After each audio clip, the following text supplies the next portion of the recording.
Is everybody ready? At this time, I'd like to call to order this regularly scheduled meeting of the City of Lynn Haven's Commission meeting. Welcome you all here this afternoon. And at this time, I'd like to ask our acting city manager, Vicki Gaynor, if she would lead us in our invocation. If you would stand, please. God, we thank you for this day and we thank you for this hour. Father God, we pray and bless your name. We pray for this meeting, God, that we will always do things decent and in order. We pray, God, for our officials. We pray for our residents, Father God, that you help them recover as they go through and try, Lord, to live better lives.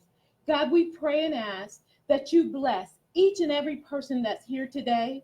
And God, that we do the business of the city of Lynn Haven that is pleasing in your sight.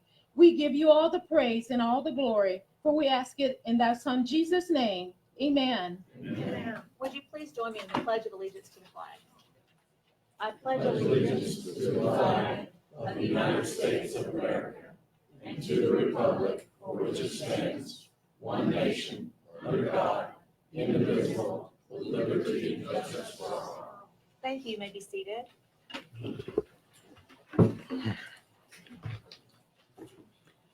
For the first part of the mayor's report today, which is item number 3, I would like to read this proclamation for Senior Citizens Appreciation Day, which will be August the 21st. Whereas senior citizens are the heart of our community, and whereas they hold the history of our city and have shaped the city through their volunteerism, involvement, and civic responsibility, and whereas the city of Lynn Haven recognizes with respect and admiration the contributions all senior residents have had to the city of Lynn Haven, and whereas we commend senior citizens for their perseverance, hard work, and dedication to make Lynn Haven the best city it can be, and whereas the city encourages all senior residents to continue to stay active in the community, including being a part of the Lynn Haven Senior Activities Club Incorporated, and whereas we will continue to learn from and admire all our senior residents, and whereas the community will forever be grateful for the contributions of this generation, not only to Lynn Haven, but globally throughout their lifetimes.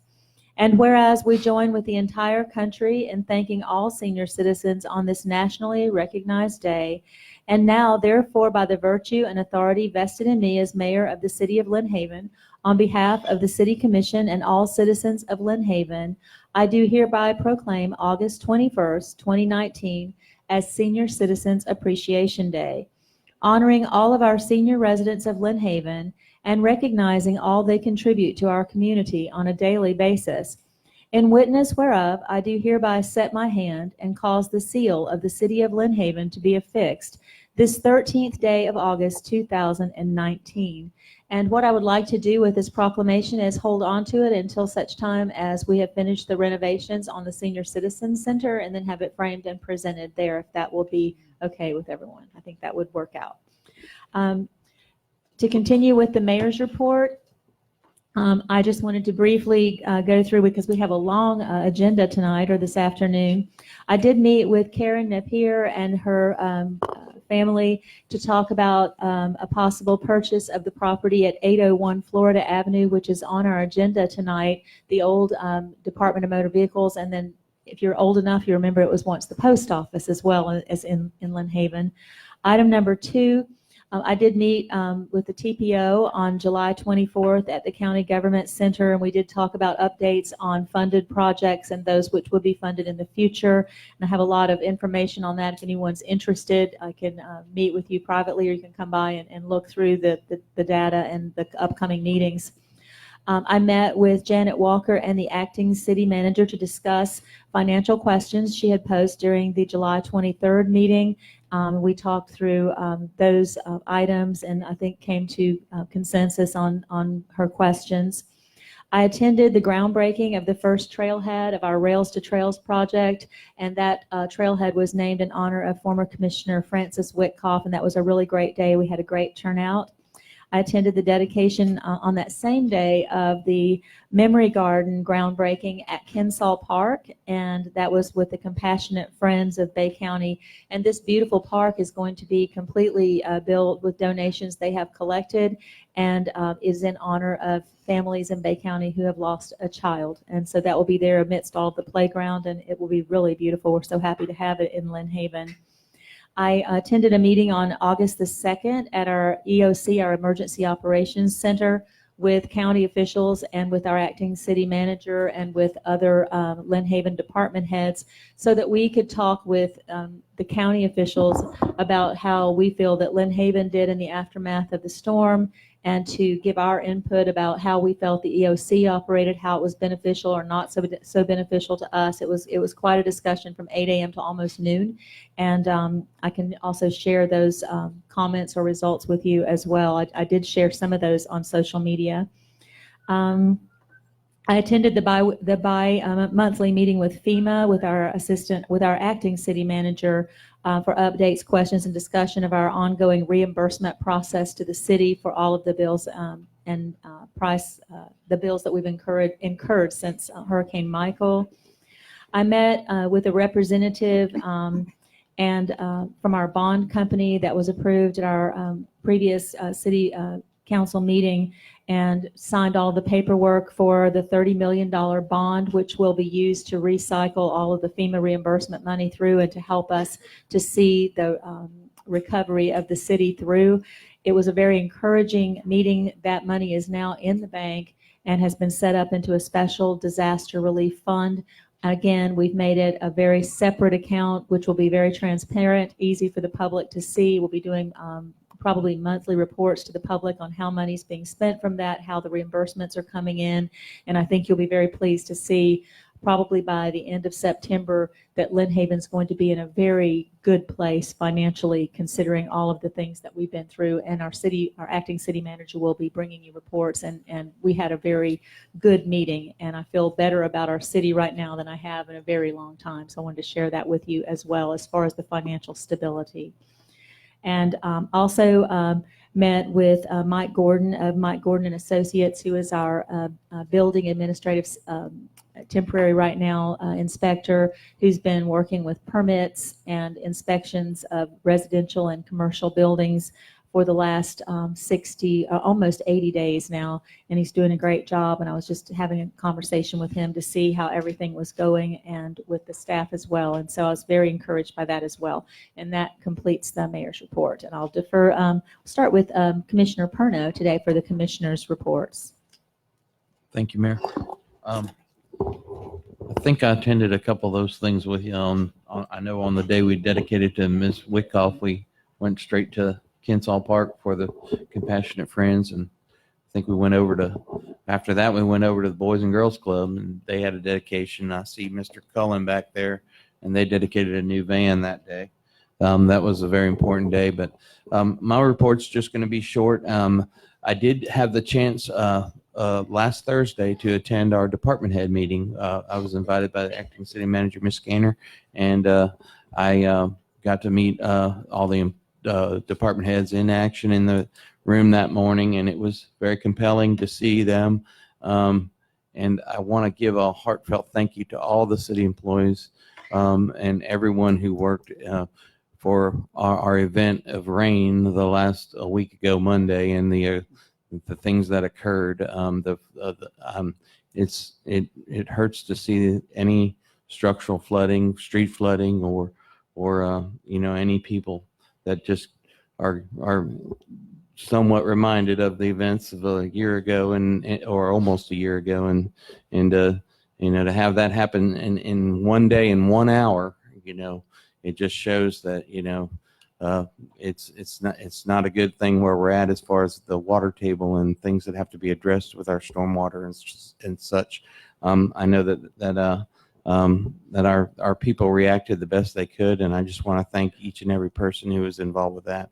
Our city is in good hands with our department heads and our employees, and I want to thank them. Thank you. Thank you. Commissioner Aldridge? Thank you, Mayor. We have been to, am I on? I don't think so. I don't think I am either. Now I am. Okay. We have been to multiple events along with the mayor and Commissioner Perno. It is great to see on a national level, finally, some attention coming to our area, some help coming to our area when it comes to providing vans and for Boys and Girls Club and other things. It was great seeing Ms. Whitkoff at the trail dedication as well. I enjoyed that thoroughly. Other than that, just day to day trying to help any way I can. That and just lots of fun. Thank you. Thank you, Commissioner Aldridge. Commissioner Russell? Thank you, Mayor. I too attended the Whitcoff Trail ceremony in the Kensaw Park, and as well as the Boys and Girls Club event, which I want to thank Mr. Cullen for inviting me to that. It's been a busy couple of weeks. I think all y'all know we're hashing through applications, and I've been dug into that, and as well as the audit. And I'm hoping we're going to move forward and get things where they need to be. On a good note, I had an experience with our building department yesterday, and just wanted to let you know that highly impressed with one of Mr. Gordon's associates. Unfortunately, my roof failed, which is not good for me, but he was extremely thorough and took the time to explain everything to me and explain to me what was wrong. And in all the years I've never dealt with a building official that was that thorough. And I want to commend the mayor for suggesting them, and I've been very happy with my service with them. Thank you. That's all I got, Mayor. Thank you. Thank you. Commissioner Tender? Thank you, Mayor. I've spent probably, I don't know how many hours the last 2 weeks, along with Janet Walker, Lynn Haven resident. We've been at City Hall gathering information regarding a forensic audit so that we could present tonight, which is, I believe, item 11. Other than that, that's pretty much taken up my time. And I did also attend Commissioner Whitcoff's presentation. That was really nice.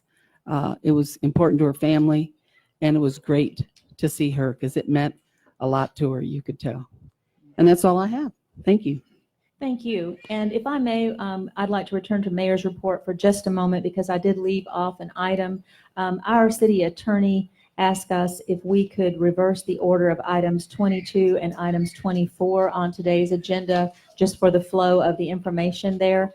And so if I could have a motion and a second for approval to reverse these two items. In other words, item number 22 will become 24 and 24 will become 22 on the agenda. So moved. Second. There's been a motion and a second. Is there any discussion? Ms. Gaynor, would you please call the roll? Commissioner Perno, Yes. Commissioner Tender, Yes. Commissioner Russell, Yes. Commissioner Aldrich, Yes. Mayor Anderson. Yes, thank you. And so we will reverse the order of those two items. And now item number 5, this is Acting City Manager's Report. Ms. Vicki Gaynor. Thank you, Mayor. Just a couple of things before we get started. I'd like to recognize our Employee of the Month. And so I asked Amanda Richard if she'd come up now and recognize that person.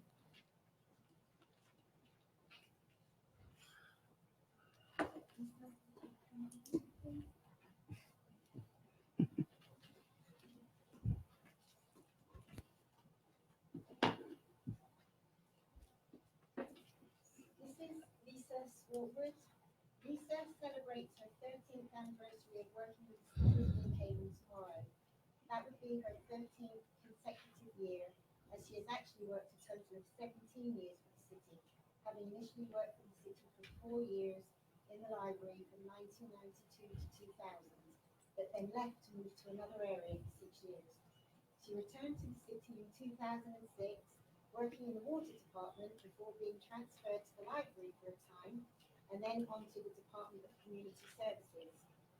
Immediately following Hurricane Michael, she helped us in the building department issuing blue cards to people wanting to work in the city, before being transferred to the police department to work dispatch. A few months ago, she was moved to the water department for data entry, coming back to the building department a few weeks ago. As can be seen by the multiple moves, Lisa has proved herself to be very willing to adapt to whichever position the city places her in to help fill our needs, and has been an enormous help to us in the building department. She is always smiling and happy to learn new skills, although it can be quite daunting at times.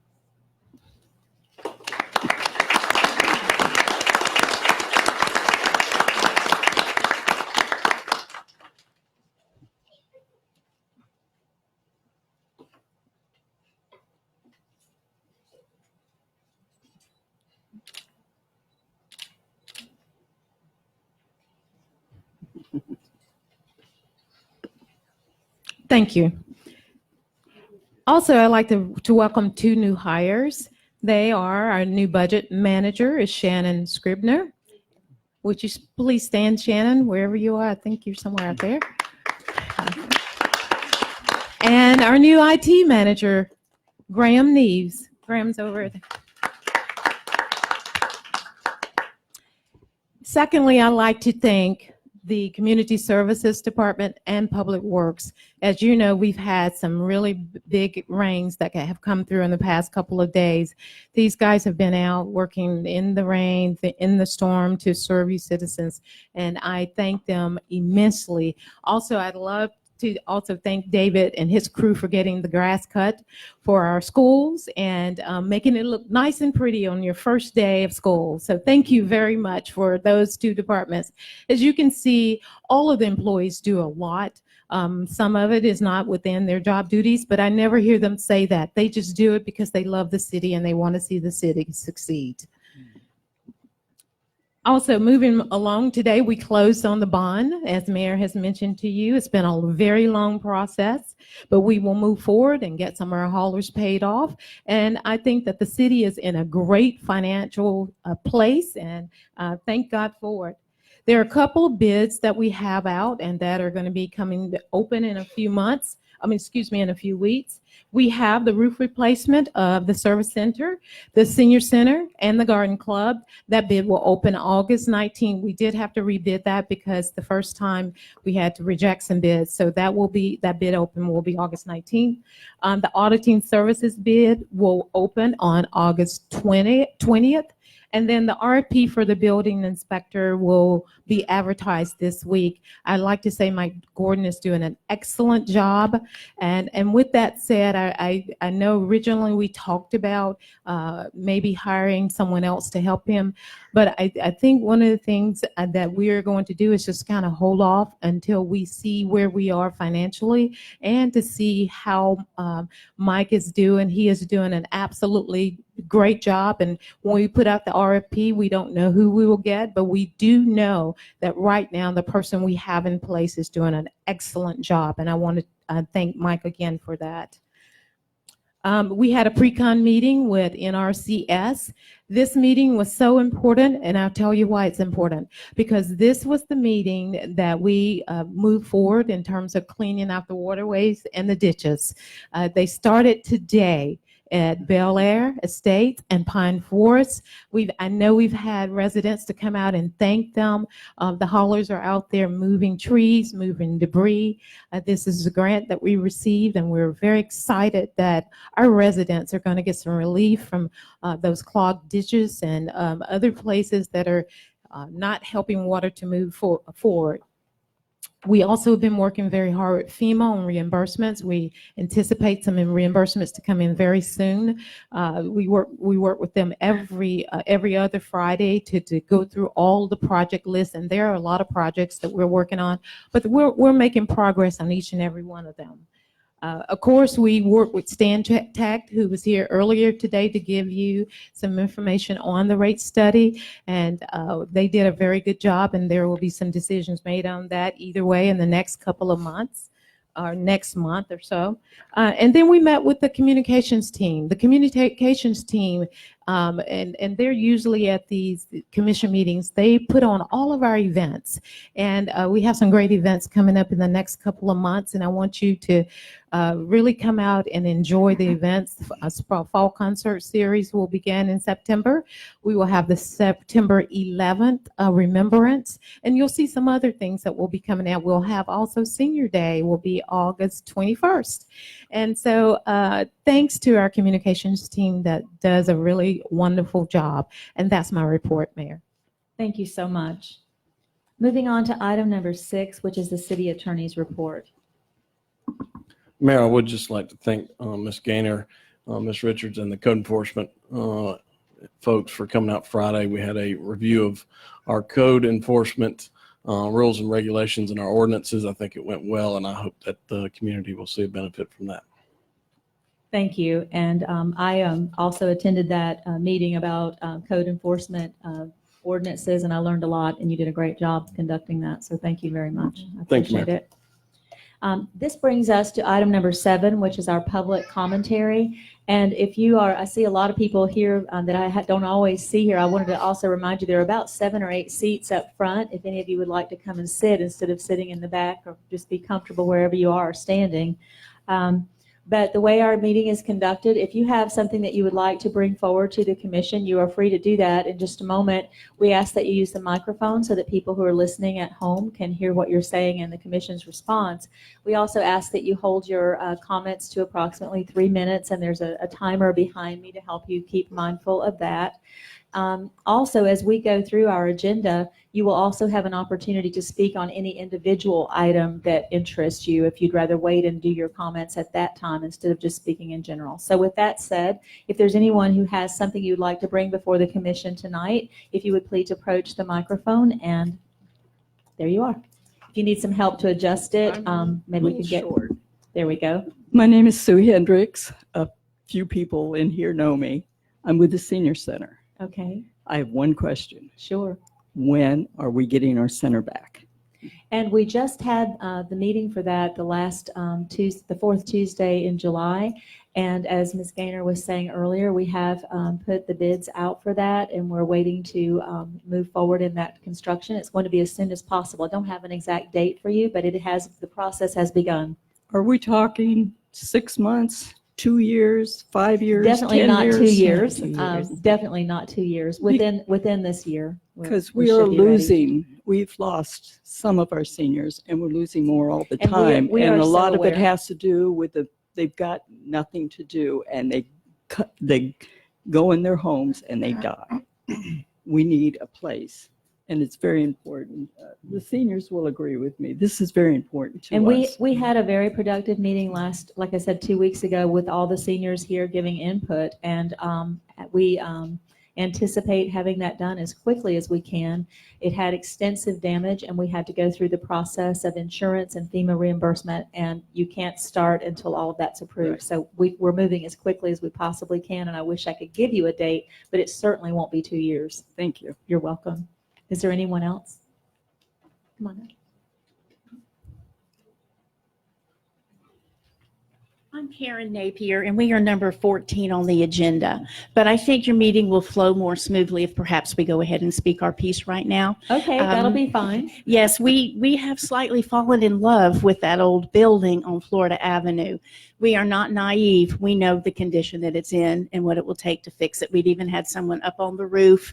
Mayor Margot walked us through it, and we know that it does have a good bit of work to do. But that part of Florida Avenue is just destined to become the cutest street in Lynn Haven, maybe eventually Bay County. And if you looked in your packet, you saw some ideas that we have for it. I did invite some of my parents and students just to have a word, and out of respect, parents and students, for the length of the meeting tonight, their agenda, let's see if we can't get all of this in our 3 minutes.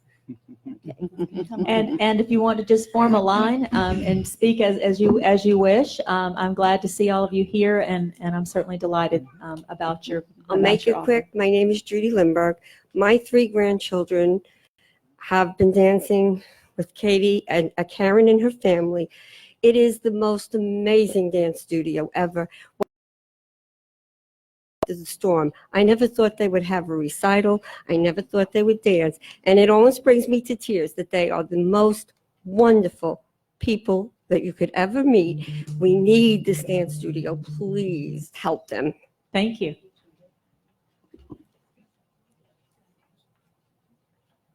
You can tilt it down so we can hear. Hi, my name is Paige Register. I'm here on behalf of Audience of One Dance Studio. I love all the dance teachers that work there. I've been dancing at Audience of One for 7 years, and I love it. I was really sad when I heard it was wrecked.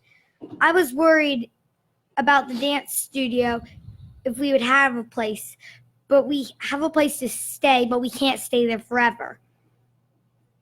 When I heard the dance studio wanted to buy a building in Lynn Haven, I got really excited. Please let Audience One buy the building. Thank you for listening. Thank you for coming. Great job, by the way. Good afternoon. My name is Avery. I love dance because I get to see all my friends and it takes my mind off of school. Our building was Our building was destroyed by the hurricane. This dance studio would be perfect because it's right across the street from a restaurant that has really good potato soup and a coffee shop. That would be good. This would be a really good dance studio. Thank you. Thank you. Hi, my name is Karen Duncan. I am a Lynn Haven resident. My girls have been dancing with Audience of One for 13 years now. I also have a son who's joined them and another son who's going to start with them in Acro this year. After the storm and everything fell apart and we didn't really know what was going to happen, you know, that was one of those really very troubling and uncertain things. We are very happy when they were able to find a temporary place, but we would really be thrilled. We even finished out last year not knowing if they were going to have anywhere this year. They found a place temporarily again, but we would really, it means so much to our family for them to be involved in this dance studio. It not only provides them physical education, but an opportunity to express themselves and show God's grace and glory to others. Karen Napier is an excellent director, and her daughters do a great job teaching as well. If there's anything that she does, she loves her students and the families that they come from. And she's very loyal, and she wants to take care of them. So I just want to let you know that this would be an asset to Lynn Haven, and I hope that you consider it. Thank you. Thank you. Yes, I'm ma'am. Laura Perry, and I'm going to go quick. Generationally, I've raised a daughter through this dance company and now have a granddaughter in this dance company. I also speak as a teacher at Lynn Haven Elementary. We all know how important it is to provide things for our children within the city. I think it will be a great asset to Lynn Haven and a great asset to my family personally. Thank you. Thank you. Hey, my name is Jeff Snyder. I'm also a Lynn Haven resident, and I have my oldest daughter here is in her second year, and I have a son in tumbling, and I cannot speak higher of the Napier's character. Great asset to the community. I really hope you guys consider it. Thank you, sir. Yes, ma'am. Hi, I'm Summer Simmons. I'm a resident of Lynn Haven as well. And my oldest daughter's been dancing at Audience of One for, this is her 7th year, and my youngest, her 4th year. And we were heartbroken as well when the building was destroyed. I knew I was going to cry. I'm sorry. We all It's the cried first day of in kindergarten moments, okay. too, so sorry. But when we, it's funny, over the summer, lots of friends said, what are we going to do? What are we going to do? And I said, they're going to figure it out. They're going to figure it out because they're the Napiers. They always figure it out. So when we got word that they were going to reopen, but there was this on the line, we were just thrilled. So it's been so exciting to think of having somewhere that's established that will be theirs and will be ours. And we're a really beautiful family there. And so the possibility of them being able to own their own studio is such a dream for them. And we just hope that you'll consider that. So thank you. Thank you. And we'll be addressing this on item number 14 tonight. And hopefully, good luck to all of you. And thank you especially for the younger ones who spoke up. That was amazing. So is there anyone else present who has a comment or something you'd like to bring before the commission at this time?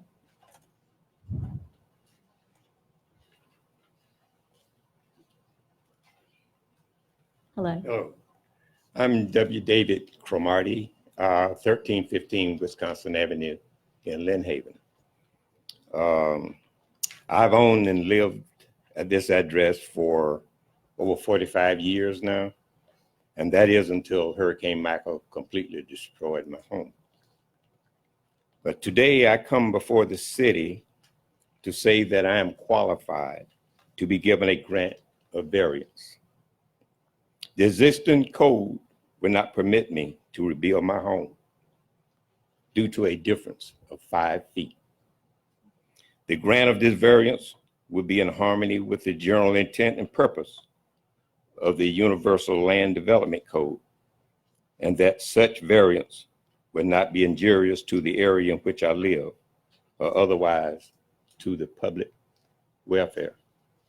Now, I didn't put this in writing because I just found out about 2 hours ago from my general contractor that about this code, And so I heard knowing that we was going to have a commission meeting today, and I want to express my feelings about it. I know that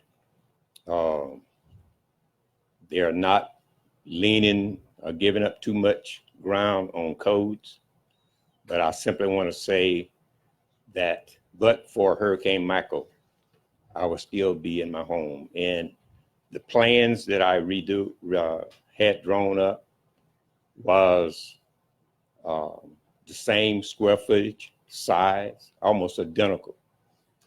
And all I want to do is get back in my home. So I just ask that y'all give some deference to that.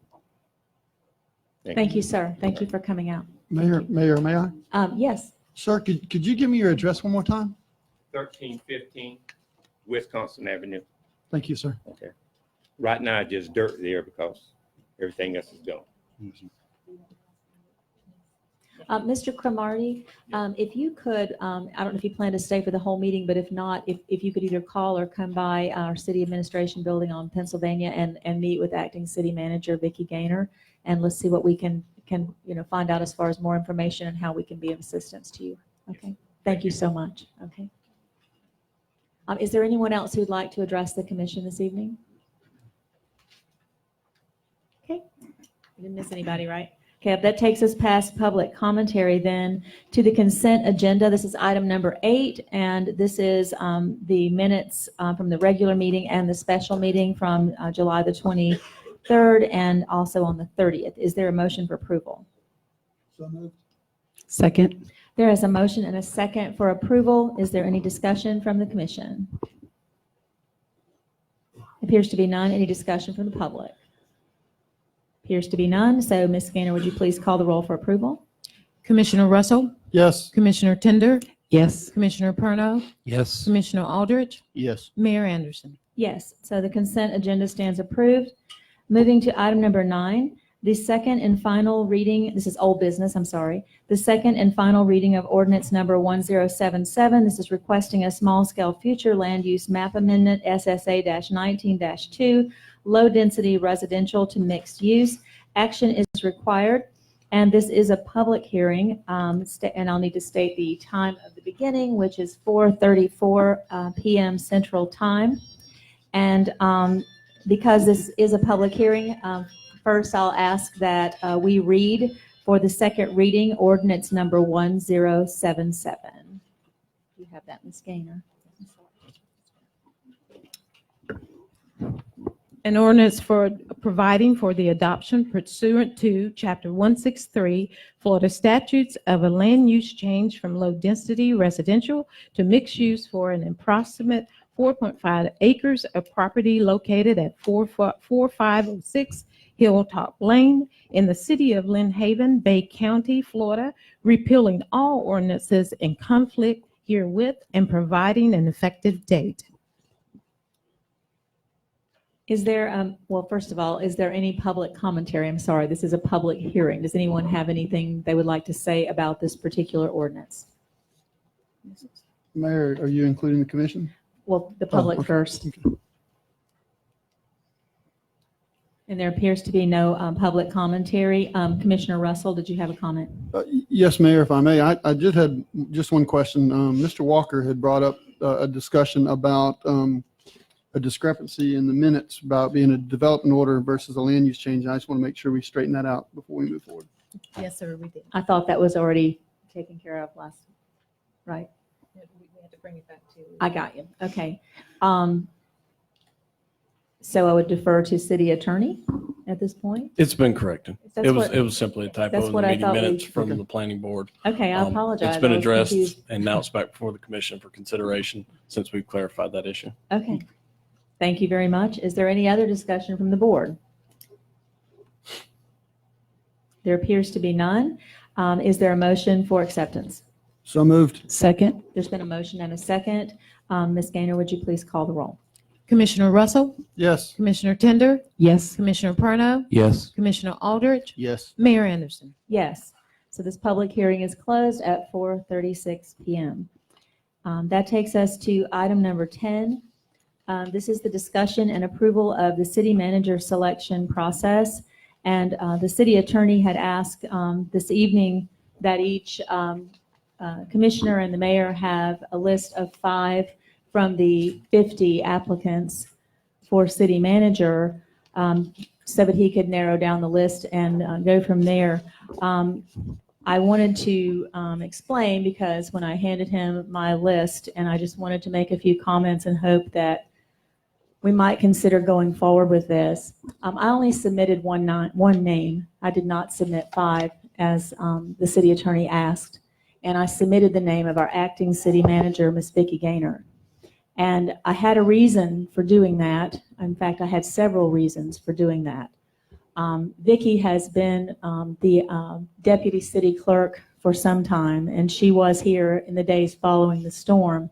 In the first weeks after the storm, because of the declared emergency, I was the official head of the city with the decision-making process. And she was beside me and beside everyone else as we moved forward in those first days. And she did a great job, despite the fact that her house was completely destroyed in Callaway, where she lived. Since that time, we've been through many things with the city, but in March, when our city manager resigned, I put her name forward on the recommendation of the League of Cities because of the fact she is so familiar with city policies and had been working with FEMA and with insurance and with department heads and with the daily operation of the city. Generally, when you hire a city manager, or when we have hired them before, the city managers have 90 days that we do, just like any other organization does, to see if they are able to perform the job. Most of you know that I'm completely against the city manager form of government and have been working to try and get a change. I have been working and will continue to work for signatures. We need 10% of the voting electorate to bring forward to a referendum to change to a strong mayor form of government, which is, if you look at any of the larger cities across the country, those perform very well and they have many positive benefits. I've been very successful in getting about half the signatures that I need. Everyone's much in favor of it. It doesn't mean that you do away with someone like Ms. Gaynor, who's doing the daily activities of the city. It just puts more checks and balances on the city, and it puts more power to the electorate, those who put the person in office that you would like to be making those decisions for you. But with that said, Ms. Gaynor and I work almost every day and have for weeks and months, and I can tell you that she is respected by this community, that she's involved with this community, that she is a very spiritual person, that she looks within herself and also to a higher power to find guidance through this very difficult time. She's been a source of strength, not only to me as the mayor, but to many of the employees. And speaking of the employees, they will have been through 4 city managers in just about that length of time, years, if we go forward in getting another city manager. Everyone right now has been through a lot. Our employees have stood up in the midst of a tragedy like none this city has ever seen. They've stood tall. They've done their jobs. We don't all see eye to eye every day, but they've done their jobs, and they don't deserve to have someone come in from another state or another community who does not understand what they've been through. All of the applicants in the resume book that I looked through have fabulous resumes. They all look like they're good people, like they could do a really good job as a city manager in probably any city. But our city is different right now. Our city was destroyed, and that is not an understatement or an overstatement. It was destroyed. And we've all been through something that other people in other communities cannot even fathom. So with the greatest respect for every member of this commission, the greatest respect for every applicant, but most of all, with humble admiration, with greatest respect and greatest confidence in a person who's already led this city without one complaint to this mayor from anyone. I've not received one phone call from anyone about this woman. I haven't received one complaint from any of the department heads in the city about her. When I first recommended her to the commission and she was put into place as acting city manager, there were some people who came to me with some reservation that they weren't sure that she could handle the job. but she has handled the job, and everyone, I believe, feels comfortable with her. And so with great respect, I would ask that maybe someone on this commission would come forward with a motion to end the process, and let's not go through months of interview and bringing a stranger or someone we don't know into our city when we have someone who knows and loves our city, who's committed to it, and who's bought property and is going to build a home here. And so if I could have a motion in a second that we just dispense with this process and put her in place as our city manager, we have the authority to do that. And therefore, I'll leave it at that, gentlemen and ladies. Mayor, I would be in total agreement with you, and I do make that motion. Thank you, Commissioner Tender. Is there a second?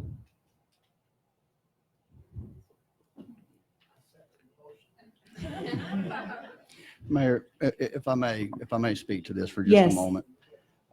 Would you speak into the microphone? Yes, I'm on. Okay. This is one of those things where I didn't know Miss Vicky until I got elected back, 3 months ago, 4 months ago. Miss Vicky, it's gone by very fast. And I don't disagree with anything as far as Miss Vicky's character that the mayor said. I have become good friends with Miss Vicky. But that being said, I also believe there is a process in place.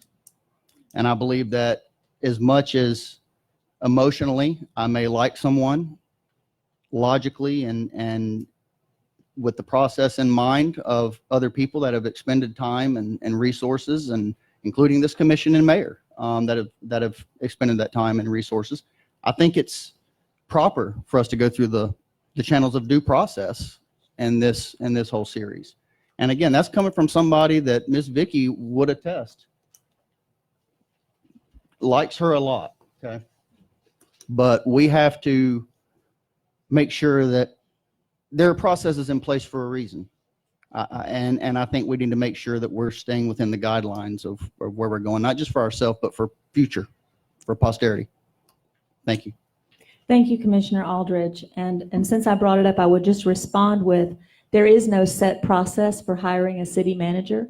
As the attorney pointed out in his email to all of us when we put forth the names, that we had the authority to handle this in any way this commission sees fit. So there is no due process. There's no charter that tells us how we have to do this. We just have to have a majority of the commission to agree to it. That's the only process there.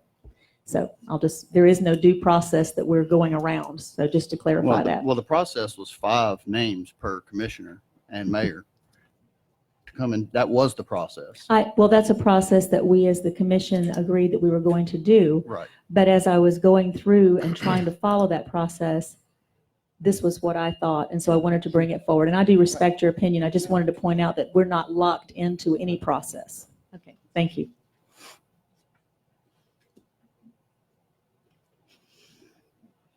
So I'm not hearing any other comments, and I'm not hearing a second.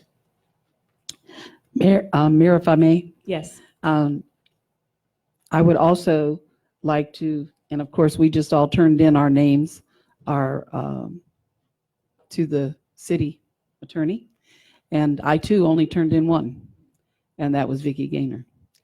For the first time since I've been on this commission, I am totally and completely aware of what's going on at these meetings, because I can call her, I can get in, I can see her. We discuss everything that's on the agenda. And it's due to her that I'm more educated when it comes to Lynn Haven and the things that we're going through and that we're doing, because she's very on top of everything and she knows what she's talking about. So I didn't want the public to think that you were the only one that only turned in one, because I did the same. Thank you. Thank you, Commissioner Tender. At this point, since there has not been a second to Commissioner Tender's motion on what I asked the commission to do, I will move to the city attorney to bring forward the process, the other names that were submitted, and of course, Ms. Gaynor's name will stay within those names because we know that we've submitted them. But I'll turn over to him, and then once there's been discussion amongst the commission, then I will give opportunity for the public to speak. Mr. Albritton? Thank you, Mayor. Mayor, and please excuse the rudimentary form of information. After this meeting, I will put together a spreadsheet for each member of the commission to show that indicates the candidates selected. But at this time, there are 12 total candidates when you add in the crossover between multiple members of this commission selecting the same member. Thank Mr. Perno, if you would pass that down, that will give you the indication right now of who is selected. With their, and as you referenced, Mayor, I previously submitted an email prior to this meeting suggesting some processes that would hopefully end with us selecting a city manager. With there being 12, unless this commission would like to narrow that down from 12 to any number fewer, my suggestion would be that we approach these 12 individuals, let them know that they've made the first round of cuts. We would need to get them to consent to background checks, perform those background checks, bring that information back to this commission, have the commission meet and discuss if there's anything in there that may lead them to want to reduce the total number from 12 to any number smaller than that, and then thereafter go through the interview process.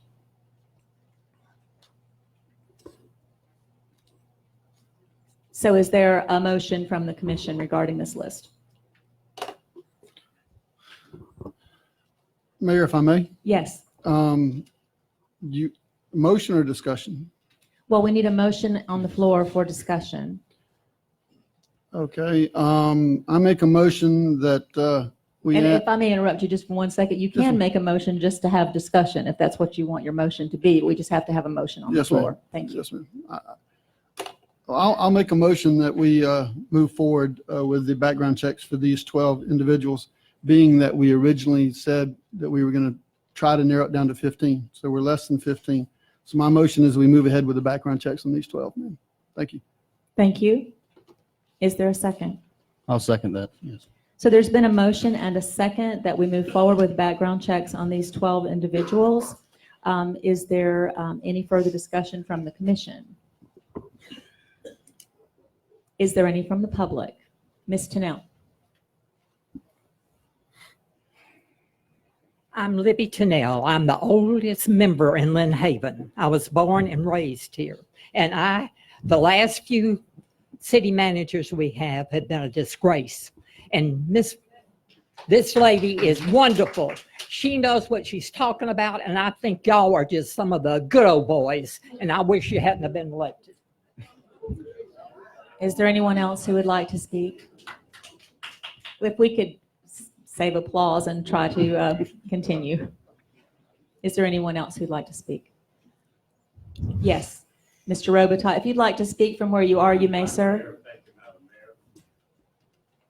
With all due respect, temporary manager, Vicky Gaynor, what we have here is a question of whether or not we're a democracy or an appointing board.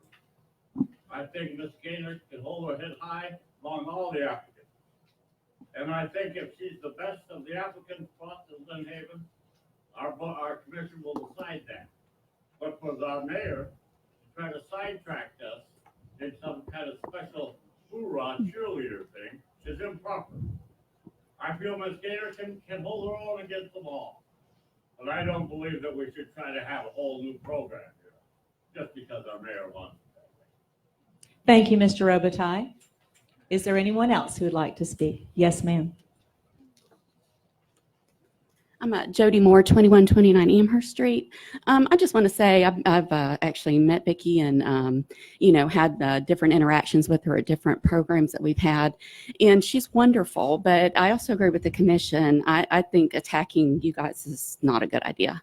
Let's go bring forth all the candidates. I'm actually shocked that 12 other people are, I guess it would be a total of 12 actually would have come here in the middle of the mess that we're in. So like you guys said, they've put forth their applications. Let's give them a chance to speak. And Vicki, I hope you win the nomination because I definitely think you're doing a great job. But I don't think we should beat up anybody for this. And I don't think you guys y'all aren't good old boys. You're good new boys.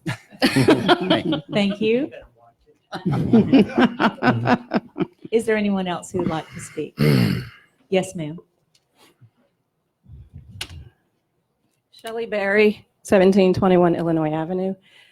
To say that the 12 people are coming when the city is a mess is an overstatement. The city has been brought to the point that it is now in great,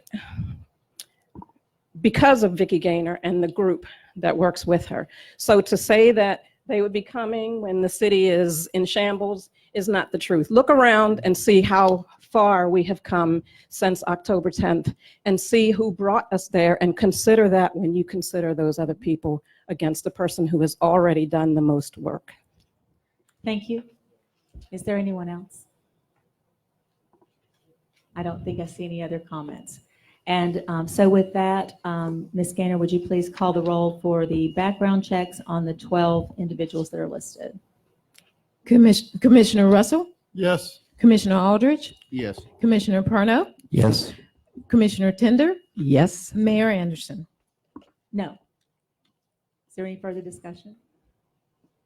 So the motion passes. Mayor, if I may, just so the commission knows, in the coming days, I'll put together a spreadsheet that organizes the 12 and get that disseminated to this commission. So that'll be in a clear 1 or 2 sheet, concise format who is being considered. We'll reach out to them to obtain consents for the background checks, and we'll take those steps in furtherance of the commission's motion today.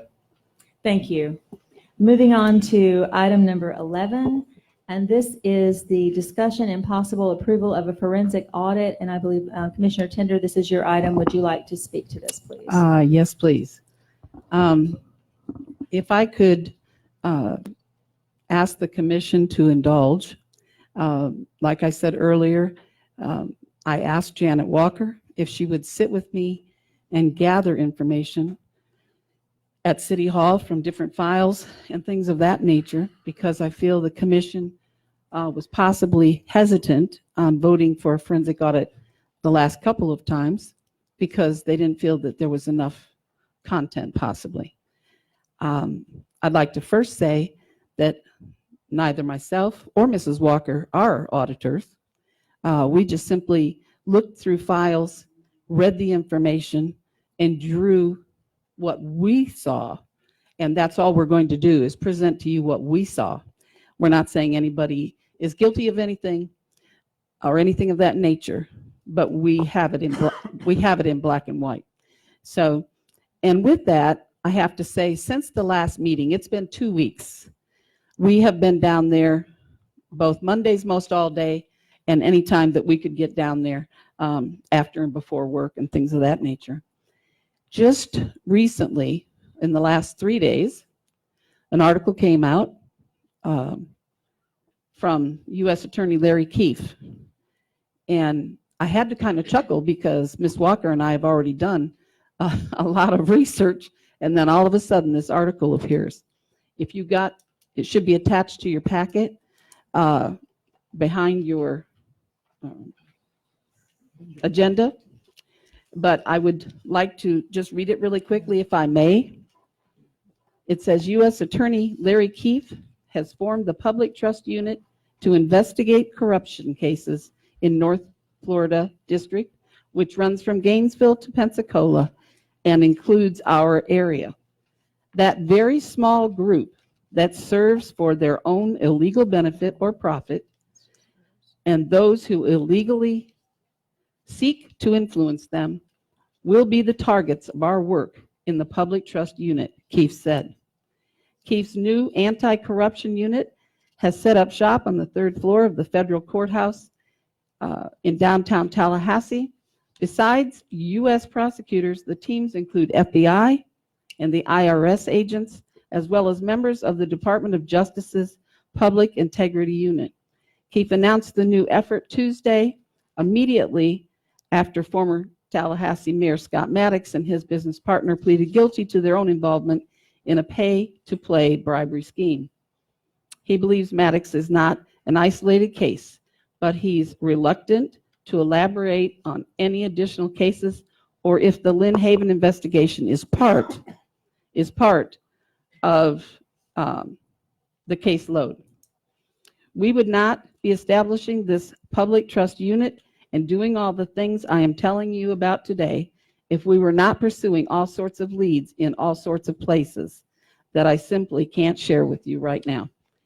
Back in April, Keefe's office issued a subpoena to Lynn Haven city officials for records and documents relating to Hurricane Michael cleanup or debris removal by erosion control specialists and Greenleaf Lawn Care. These documents included bids, quotes, contracts, and other documents, emails, and text communications. Prosecutors also subpoenaed the same type of documents from Bay District school officials for erosion control, Greenleaf, and GAC contractors. No word as to if or when any action may be taken in this investigation. In the amount of time, and I wrote this out so I could simply read it to you. I have stacks. Ms. Walker has stacks of paper to back up what I've written here. But I'm very passionate about this, so I don't want to get sidetracked. And I don't want to insult anybody, and I don't mean to call anybody out. It's just what's there in black and white. After looking through 6 files out of over 200, I believe we have enough documentation to warrant a forensic audit. Mrs. Walker and myself are not forensic auditors, but I certainly recognize blatant fraud as well as previous poor management practices where it appears a great deal of money has been spent and many favors seem to have been done for others. These are just a few examples of our findings. Number 1, erosion control specialists were paid almost $5 million between October 21, 2018 and March 15th of 2019. We found 13 invoices that were paid that did not have purchase orders.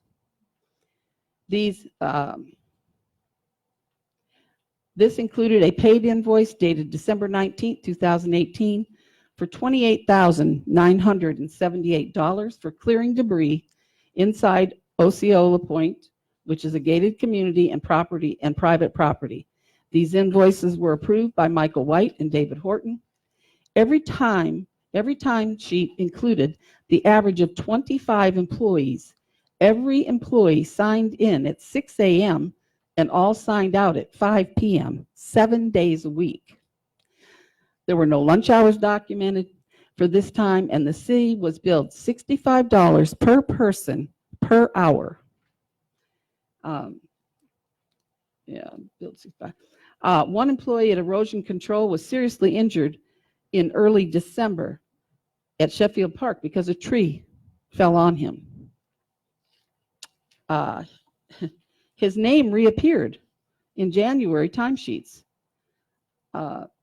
that were also paid by our city. We paid this man that was not working. Anyway, this man broke his back, and a family member came to me and said he never returned to work.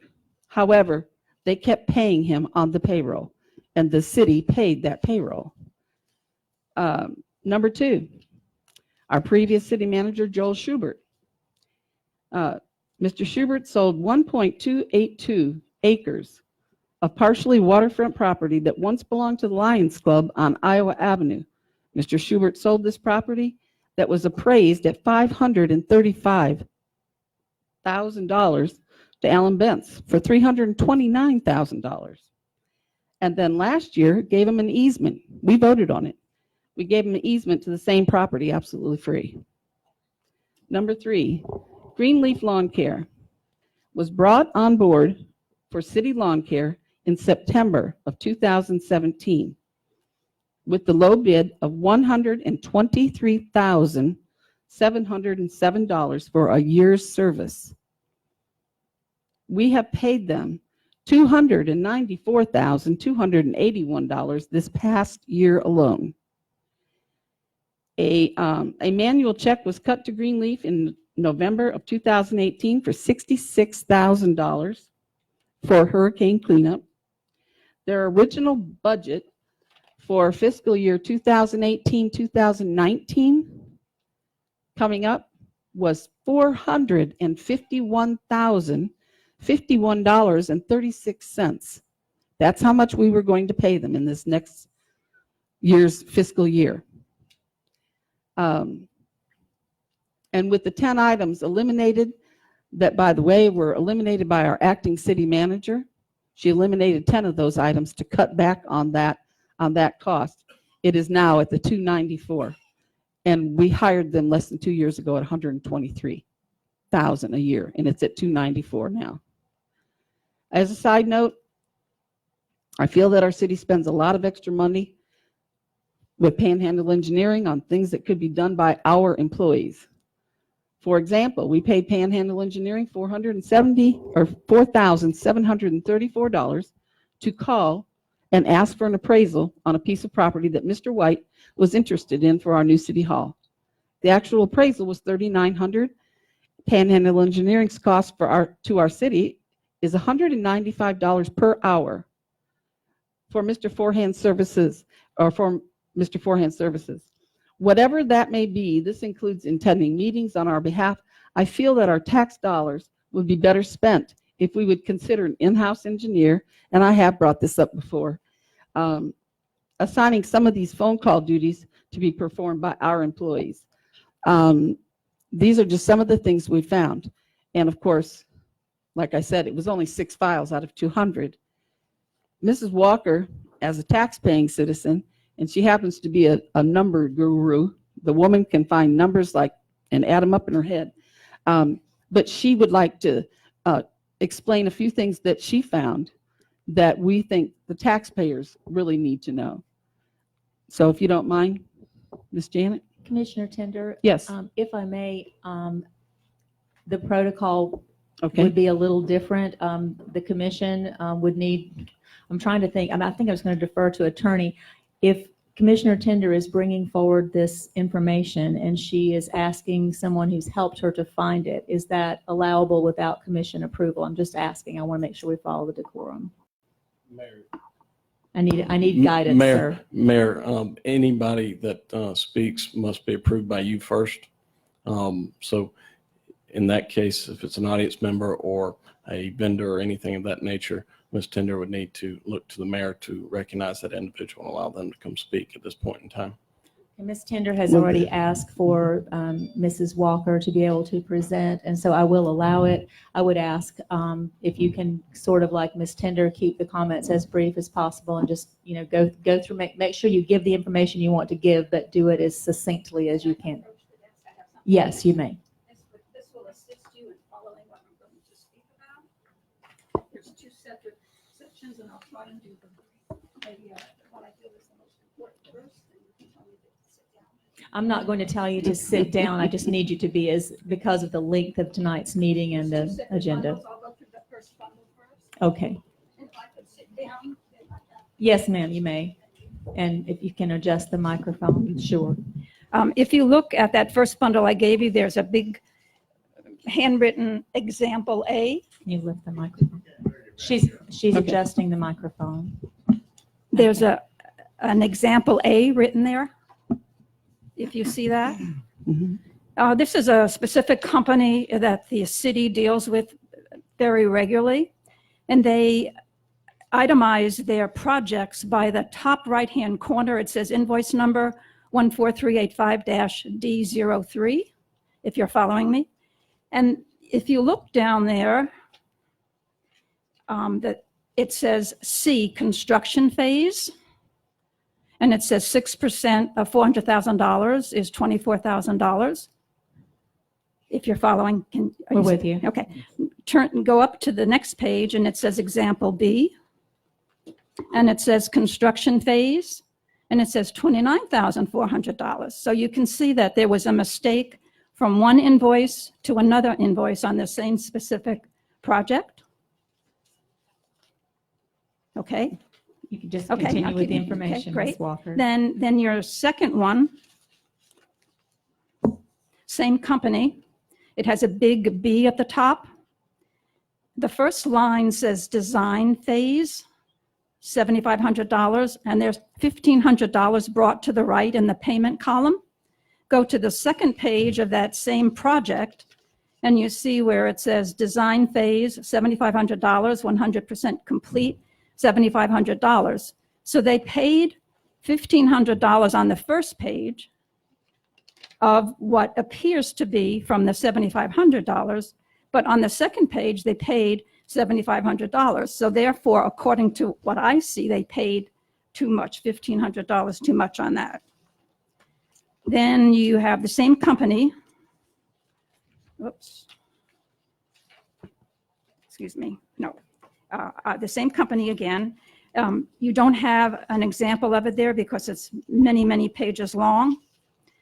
1 month, the company will pay too much, will ask us to pay too much of a project total. The next month, they ask us to pay too less of a project total. But if you go through 10 invoices, it always seems to work out. They don't, for instance, on this one, they asked us to pay $52.26, and it really should have been $52.20. There are major And if I may mistakes. interrupt just for a moment, Yes. the information that you're presenting, we're not looking at. So continue, if you want to continue to present, but if you'll just present it as information that you found. Right. And let the commission listen to what you're saying. And then Okay. I'm sure the commission will want to consider it and form opinions and look, but Okay. you can present the information, but not an opinion with it. Got it. Okay. Okay, the second packet of information says attachment B at the top. It's erosion control. It's this, and it lists the amount of money that erosion control was asking the city to pay on their invoices. For instance, a laborer that erosion control hired during the debris pickup was making $35 a day. 11-hour day, he was making $385. But what struck me as extremely funny, that we were paying for a blower. We were paying $1.50 an hour for the use of a blower. In one specific project, and that's $16.50 a day. In one specific project, they were using 20 blowers. They would charge for the blower. They would charge for a chainsaw. They would charge for each individual piece of equipment. I thought that outrageous. The next piece of paper says Bel Air Park at the top. Bel Air Park, is a fairly small park in the back of Bel Air, the left-hand back corner. One day, November the 30th, they charged us $41,531.60 to clean it. On December the 3rd, they charged us, Bel Air Park and a little bit of James E. Rogers Park, $40,981.71. On December the 4th, they charged us, Bel Air Park City Hall, $40,981.71, and so forth. And on December the 5th for Bel Air Park and Tennessee, they charged us $41,201.82. Here is only one invoice from Erosion Control, and we paid them $330,228. On this specific day that they were at Bel Air Park, from 6 a.m. to 5 p.m., 11 hours each, they had two supervisors, two foremen, 16 laborers, and 35 operators. A total of 55 people. 55 people working in the tiny Bel Air Park.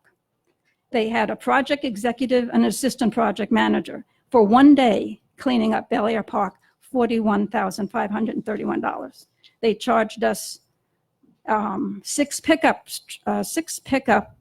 hours of a pickup truck, $810. They charged us, the project manager made $1,100 that day. This is another erosion control for trash cleanup / pickup. It says trash cleanup on your copy. 24 days, October into November. There were no timesheets attached to this. They charged us $13,849.49 every day for those 24 days. And this invoice totaled $332,387. I'm a taxpayer. These are big numbers to me, big numbers. One check I remember, the city sent them was over $1 million in one check. So I gave you that for your information. I have a lot more that I found here to go in depth further, but big bucks the city sent out to these people. Thank you. Thank you. And, I'm sorry. Go ahead, Commissioner Tender. If I may, Mayor, with this information, I believe that our residents deserve to have a forensic audit. it is wise to start and have it now.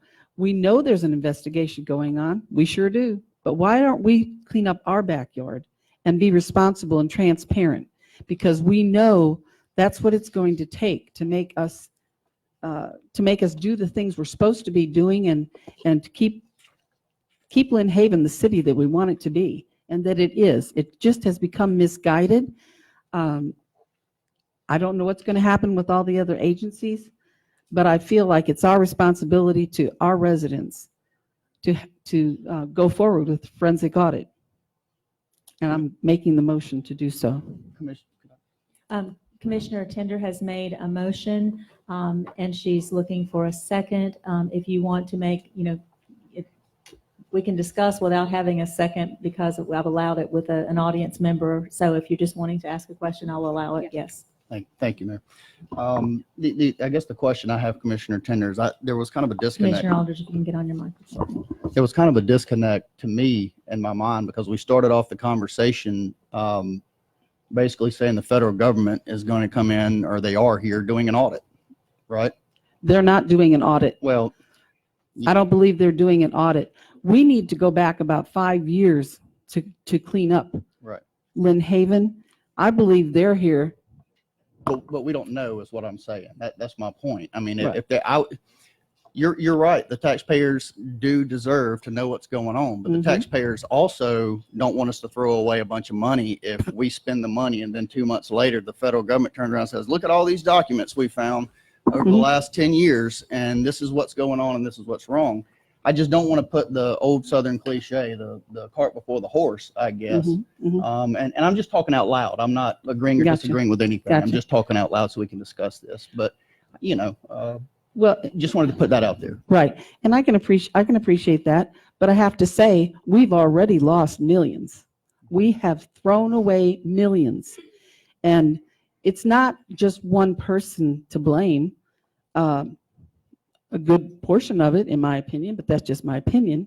I don't know why we would continue to just wait and see, because it doesn't answer any questions for how the city has been run in the last 5 years.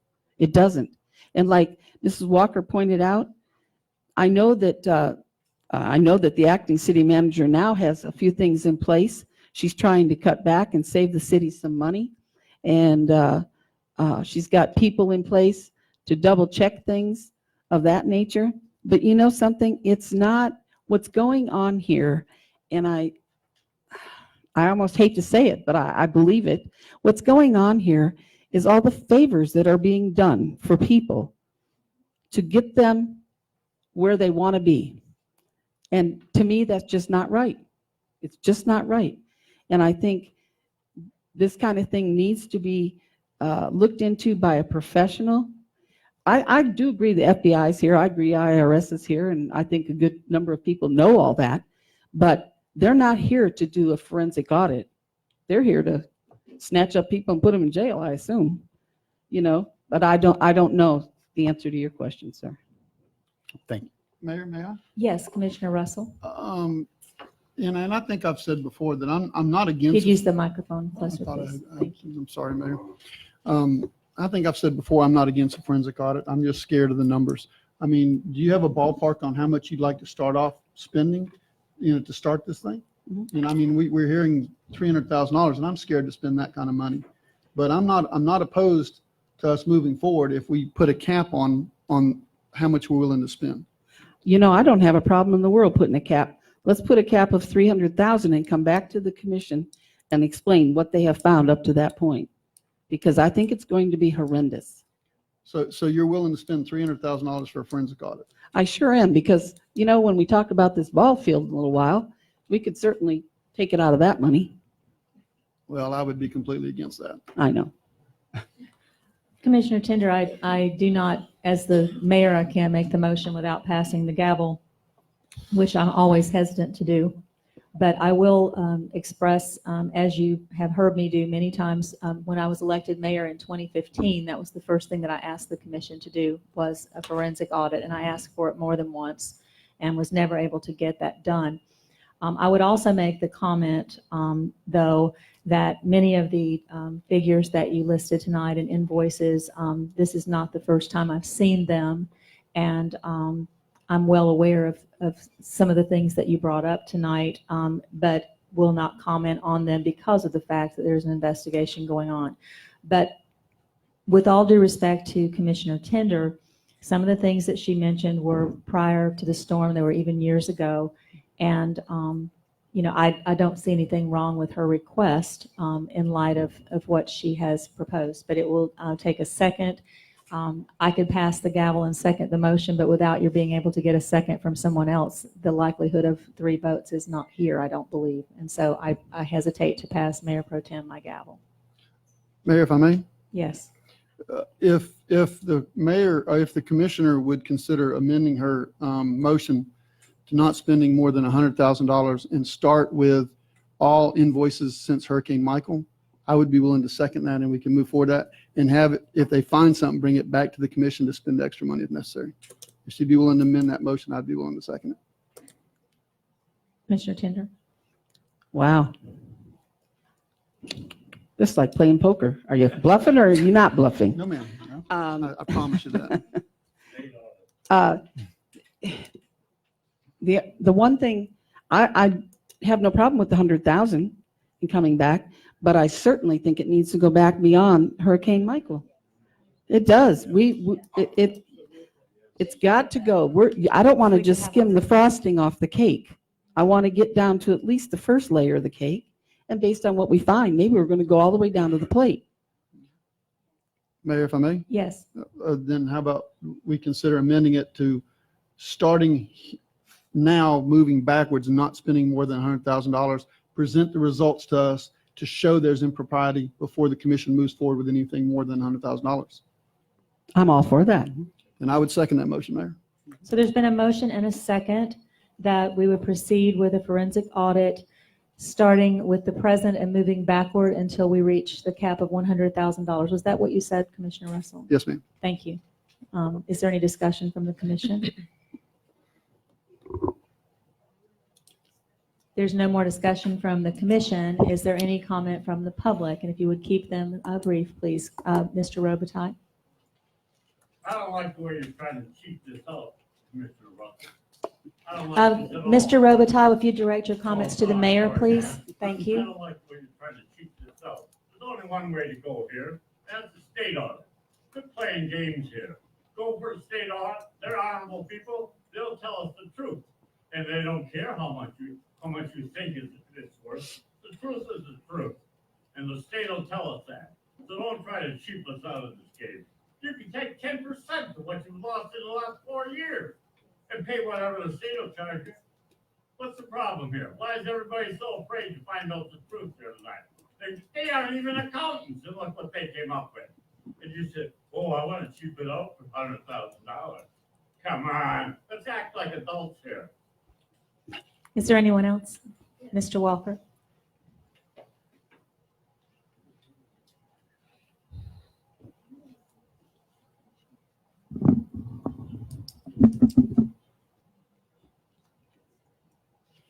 Rich Walker, 1106 Michigan Avenue. In a continuation with this, if you did receive the package of the audit for 2017 and 2018, which was 2 months late. And actually, I believe, my opinion, that your auditors delivered that under duress. They were not happy about that. For 17 years, I've watched the audits come in the same way every year. No findings. Commissioner Shad would be very proud. Every meeting, he would sit up there and say, page 35 says no findings. We got no excuses. We're doing fine. This last audit, which you have a copy of, has found discrepancies. And they gave it to you. And you know where they are? They're out the door. They're gone. They found material weaknesses. 2018-01, 2018-2, 2018-4, 2018-5. We have in the past no findings. Now we have findings. They don't do anything in their audits. They see money in, they see money out. They don't investigate how the money went in and out. Now you have it. You have some information. Forensic audit, it really is up to you to clean house before the FBI finds out about it, before the IRS finds out about it, and before our local police might find out about it, because they're going to find out about it. But if you find out it first and you surface and take care of it like Callaway did when they received their IRS audit, you can solve the problems, because your audit company here said they're showing you what's wrong. It's your turn to correct it. I think you should go ahead with this full bore. And with all due respect to you, Mr. Walker, as you well know, I've been trying to get a new accounting firm into this city from the moment I became mayor, because of the fact they never did find anything.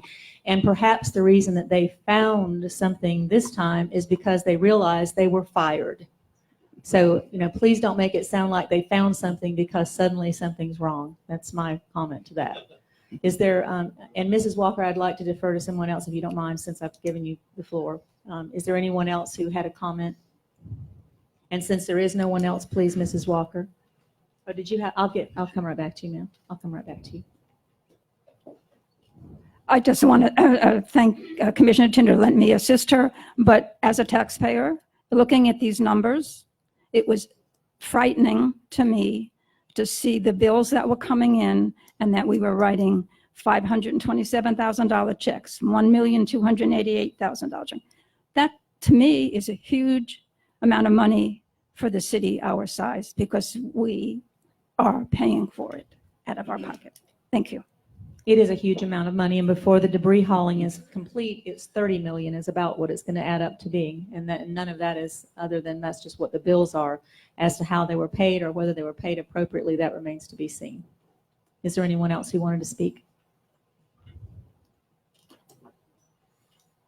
I am Judy Ball. I live here in Lynn Haven, and I would like to say that we have a couple new commissioners who may not know what has been going on about what she's talking about.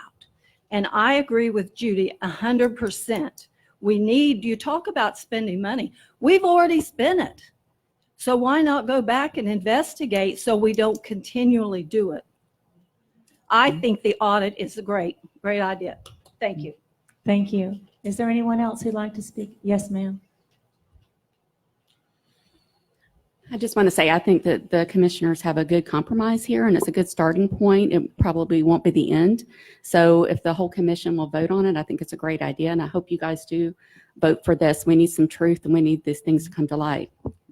Thank you. Is there anyone else? Mr. Young?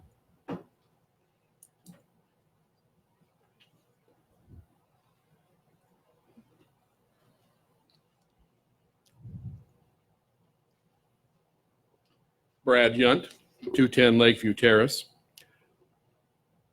Does the city of Lynn Haven have any controls, any review of invoices that would catch problems like that? Do we have systems in place? That's my question. Mr. Young, there is a system in place. Whether the system has been adhered to throughout all the years that they're discussing is the issue, I believe. Is there anyone else? At this point, there seems to be no other discussion from the public. Ms. Gaynor, would you please call the roll? Commissioner Tender? Yes. Commissioner Russell? Yes. Commissioner Perno? Yes. Commissioner Aldridge? Yes. Mayor Anderson? Yes, and so we will move forward with the motion as put forward. Thank you for reaching the compromise. All the question, what is it? You're out of order, sir. Okay. All the question, I'll allow the question, Mr. Robitaille. The question was? I'd like to know what you just approved. They approved to begin an audit starting from now, moving backward as far as possible until they reach $100,000 price tag, and then bringing it back to the commission for review. That's what was agreed. We don't know that yet, sir. May I, Mayor? Yes, Commissioner Tender, go ahead. I just wanted to say to Mr. Robitaille, I believe that we would have to do an RFQ for a forensic auditor. And even though I didn't say this in the first motion or whatever, I highly recommend we use somebody out of state. But that's not for me to say right now. We'll have to vote on that soon. Thank you. And now we'll move on to new business. Item number 12, this is an Economic Development Alliance update presentation. And we have with us tonight our Bay County Economic Director, Ms. Becca Hardin. And I don't know your title, Garrett. You'll have to help me. I'm sorry. I apologize. Just Vice President Garrett Wright. And Vice President Garrett Wright. I apologize for the title slip there. Thank you, Honorable Mayor and members of the Commission. Thank you very much for letting us come and talk to you tonight. We're here to give you some good news. As the Mayor said, my name is Becca Hardin, and I'm the President of the Bay County Economic Development Alliance. Garrett is my colleague, and as I give you a quick update, Garrett is going to be handing you our annual report that gives you specific statistics on the results that we've achieved this year. I'm very happy to say that our county team, to include your city leadership, was very successful in bringing 2 brand new companies to Lynn Haven this year. And I'll give you an update because both of those companies, even after the storm, committed to continuing to bring their business to Lynn Haven, and they've continued to rework their buildings and are starting to hire people. The first company that we were able to bring to Lynn Haven is a company called Revent Solutions, which is a medical claims call center. And they actually went into a portion of the Tyndall Federal Credit Union, which is right behind Haney Technical School. And they are renovating that to a state-of-the-art call center. They will be hiring 150 people. They have already hired 40 people, and they're working with Career Source Gulf Coast to post the other jobs. I will have to give kudos to Ben Jenke, because Ben and his team were very involved to help expedite the permitting and to get that building retrofit so that this company could get up and running very quickly. They're very happy with where they are, and I'm confident that once we help them get to 150 jobs, the main office out of Ohio is going to continue to look for opportunities to put more lines of business here. So thank you so much for the support of that project. The second project that we were able to bring to Lynn Haven is ACMT South, which is a division of ACMT Technologies, which is located outside of Hartford, Connecticut. This is an aviation parts manufacturer, and they support GKN Aerospace, which we were so fortunate to locate at our airport 2 years ago. This company, ACMT, also is a supplier to Pratt & Whitney in Columbus, Georgia, and also in South Florida. So we were centrally located to be able to house their southeastern headquarter operations. You may recall that they purchased the former Honeywell facility in the existing Lynn Haven Park. And I don't know if you guys saw that building before ACMT purchased that property, but it was rough. It was in dire need of repair. Well, not only did this company buy that property, but they are beginning to rebuild that building. And if you haven't been by there lately, I encourage you to go out to the Lynn Haven Park. It's newly painted. They've redone the inside. We met with the president and owner of the company last week. He's bought a house in Lynn Haven, and his brother has also bought a house in Lynn Haven. So they're spending money here already. They are working through some FAA approvals with processes and equipment. They hope to begin hiring in December. Again, we're working with Career Source on that, and they will hire 105 people, and they will, once the project is up and running, they would have invested close to $25 million in that facility. So thank you again for your support. Again, Ben Jenke and the city manager's office has been very involved in helping us expedite permitting. We've received very positive feedback from both companies on how the elected officials and elected leadership have supported this growth and these projects in Lynn Haven. Because of that, both companies are going to continue to look for ways to continue to bring new lines of business to Lynn Haven. And I just want to say congratulations for the efforts that you all have put into these two projects. In the wake of a terrible, devastating hurricane, we were able to keep these two companies motivated and willing to help rebuild Lynn Haven and continue to grow in Lynn Haven. So thank you very much. Thank you. And I want to turn it over to Garrett just for 1 minute to update you on upcoming events that we have real quick. Good afternoon, Commissioners. before the hurricane, existing industry and business retention was a major focus of ours. So we work closely with our large manufacturers and our large industry in the community. And just one thing that we do regularly, we go out and meet with our large manufacturers to assess where they are with their operation and assess what their needs are. Many times we'll bring those to the city, whether it's a road they have issues with or water and sewer, we'll bring those to the city. But another issue that we do with our local manufacturers, we bring relevant topics to our companies, to our management of our companies, and we bring different speakers in. And we have, we call that our local industry luncheon. We have one of those coming up next week. Brandon has attended one of those. Our commissioner, Aldris, has attended one of those. And this one is on talent recruitment solutions. With this tight job market, we have an HR firm who is coming in to talk about business recruitment for talent. So I have some flyers here. If y'all would like to attend, we would love to have you guys attend. So. Thank you so much. That concludes our report. Thank you so much for letting us come, and we appreciate your ongoing financial support. You are a key member of our organization, and we want to continue to bring good projects to Lynn Haven. Well, we appreciate both of you and Becca, not only for what you do for Lynn Haven, but also what you do for the entire county to push everyone forward, and you've continued to do that. So we're proud to have you as part of our community. Thank you. Thank you. Thank you, Garrett. Thank you.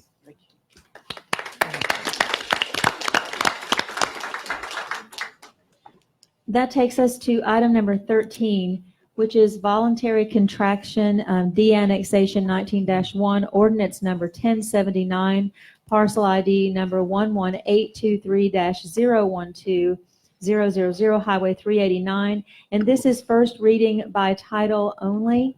And I believe there's no action tonight, just the first reading, correct, Mr. Albritton?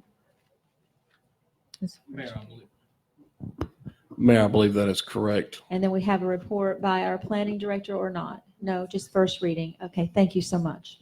Mhm. An ordinance contracting from the municipal limits of the city of Lynn Haven, Florida, a certain parcel of land lying on the east side of Highway 389 across from Sarasota Avenue. Reason 11823-012, as more particularly described herein, pursuant to Florida statute section 171.052, amending the boundaries of the city to exclude and said land, repealing all ordinances or parts of ordinances in conflict herewith, and providing an effective date. Thank you. Is there any question from the commission for the city planner, or are we good with the first reading? Appears there are no questions. Were there any questions from the public? And there appear to be none. So we'll move on to item number 14, which is an item that I brought to the commission. This is discussion and approval to cease and desist the demo order, which we previously approved for the old tax collector's office and also the old Lynn Haven post office at 700 Florida Avenue, and to give the acting city manager authority to negotiate with potential buyers of the property. And I believe that everyone on the commission, of course, we heard them earlier in the meeting asking for approval. And there was an appraisal made before the storm, which was not a huge amount of money, I believe, if I remember, and maybe someone can help me with your packet, acting city manager, but I believe the appraisal was 130 to, yes, 225 before the storm for the building and the parcel. I was thinking of the building only, I apologize. This proposal from Karen Napier, the audience of One Dance Studio, to convert this old building into a dance studio and a new business for Lynn Haven is in the amount of $85,000, and they would be renovating, and you can see the photographs of what they're offering there, and then to become a business in Lynn Haven. So do I have a motion from the commission regarding this item? Mayor, if I may? Yes. I absolutely would make a motion to allow that dance studio. Am I ahead of myself? No, it's not for the dance studio, correct? Right, let's clarify this. It's a motion for them to purchase it. Oh, to purchase it. Okay, attorney is holding his Uh-oh, his hand face is up. turning red. What is it? Well, Mayor, I'm going to be the one that takes Christmas away from the kids at this point, at least. But Okay. the ordinances Article 6, 2.187 through 2.191 outline the process for the city to sell surplus real estate. As far as And- bids. And part of that is the city commission has broad discretion in how they sell it. They do not have to do a RFQ or RFP, but there is a notice requirement Okay. to make the public aware of the sale. Otherwise, this commission will have broad discretion in how they proceed, as long as they believe it's in the best interest of the city and fair market value. Okay, and I do apologize for that. I think I was thinking in terms of the fact because we had voted to demolish it, that we were, I apologize that I jumped the gun there. No, ma'am. It's the only reason I know it off the top of my head. It's a conversation I had with Mr. Janke earlier Okay. this month. Thank you. So the motion for Commissioner Tender, if she chooses to amend it, would be, could you help her to word that so that we're within the statute, please? Thank you. Or Yes, if the ordinance. commission would like to withdraw the demolition and place this property for sale, I would suggest making the motion, which would entail removing the prior request of this commission, requirement of the commission to demo the building and place this property up for sale pursuant to the Lynn Haven ordinances. Commissioner Tender, are you good with that motion? I'm great with it. Do I have Okay. to repeat it? No. Oh, good. I'm all for it. I'll second that motion. And the there's been- proposals will be brought back before the commission. So there's a motion and a second, and then the proposals will be brought back before the commission. Any further discussion or questions from the commission? Mayor, if Please go ahead. Just real quick, Commissioner Russell, I'm sorry. I just wanted to speak to the group in the back because it is very important. Not just for the issue that you're here for, but also that you're showing, leadership in civil activities to the children. But I have two little girls myself. I have the privilege of getting to watch a dance show every night by two little blonde girls dancing around in my living room. And I absolutely love it. So I do know the positive influence. I do know how great dance schools are for our area. And I'm thankful that you guys are considering Lynn Haven. Thank you. Is there any further discussion from the commission? Mayor, if I may? Yes, please. I think everybody knows here how I feel about the children of Lynn Haven and how supportive I am. So I'm fully on board with this, but I also think that this is going to be a great thing for Florida Avenue. It's going to bring traffic to Florida Avenue, and it's going to help the businesses thrive on Florida Avenue. So I think as a whole, I think this is a great thing for the community. Any other discussion? Mayor, if I could make one more comment. Yes, please. For the little girl who likes potato soup, I want her to see me personally. Any further discussion from the board? Any from the public? Mr. Yunt?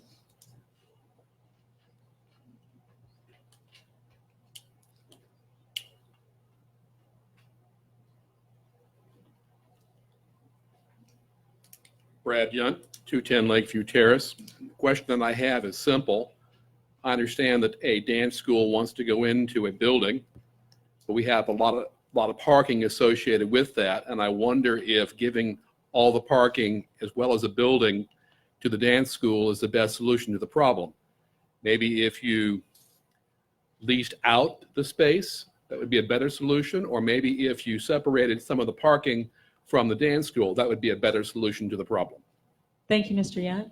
Is there any other comments from the public?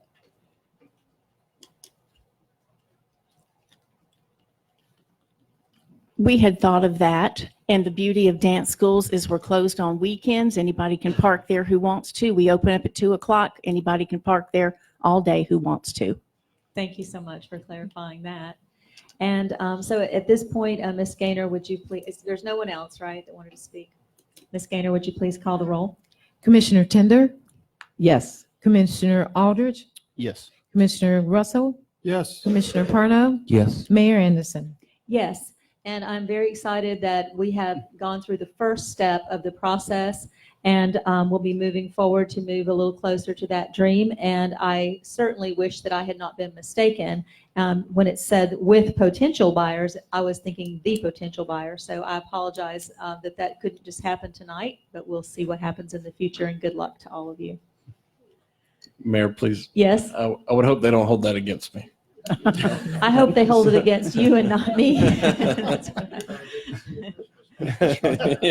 We're just going to think positively that this moves in the direction in which they wish.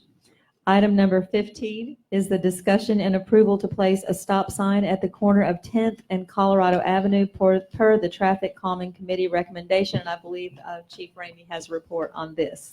You have the stats on your car sheet on the number of traffic that cuts through that area going into the country club.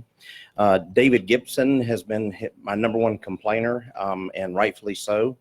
The traffic is moving quickly through there, and it actually takes 3 of us to work traffic in there because there's not a lot of right of way where we can set up. So one of us has to stand on foot with a laser and catch them going both ways. So I think that's the midway point, and I think that's the best way, after I spoke to the committee, is to put the stop sign there and slow it down. Okay, thank you, Chief. Is there a motion to place the stop sign? So moved. Second. There's been a motion and a second. Any further discussion? Any from the public? Ms. Gaynor, would you please call the roll?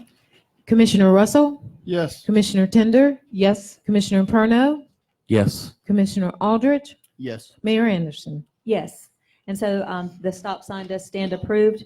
And if I see the crowd leaving for the dance school, I just wanted to let you know, if you'll contact Ms. Gaynor's office tomorrow, they will let you know what the timeline is and what the steps are that will follow. Okay. Thank you all for coming tonight. Thank you. Moving on to item number 16. This is the discussion and approval to lower the speed limit on West 4th Street from from West 14th Street from Tennessee,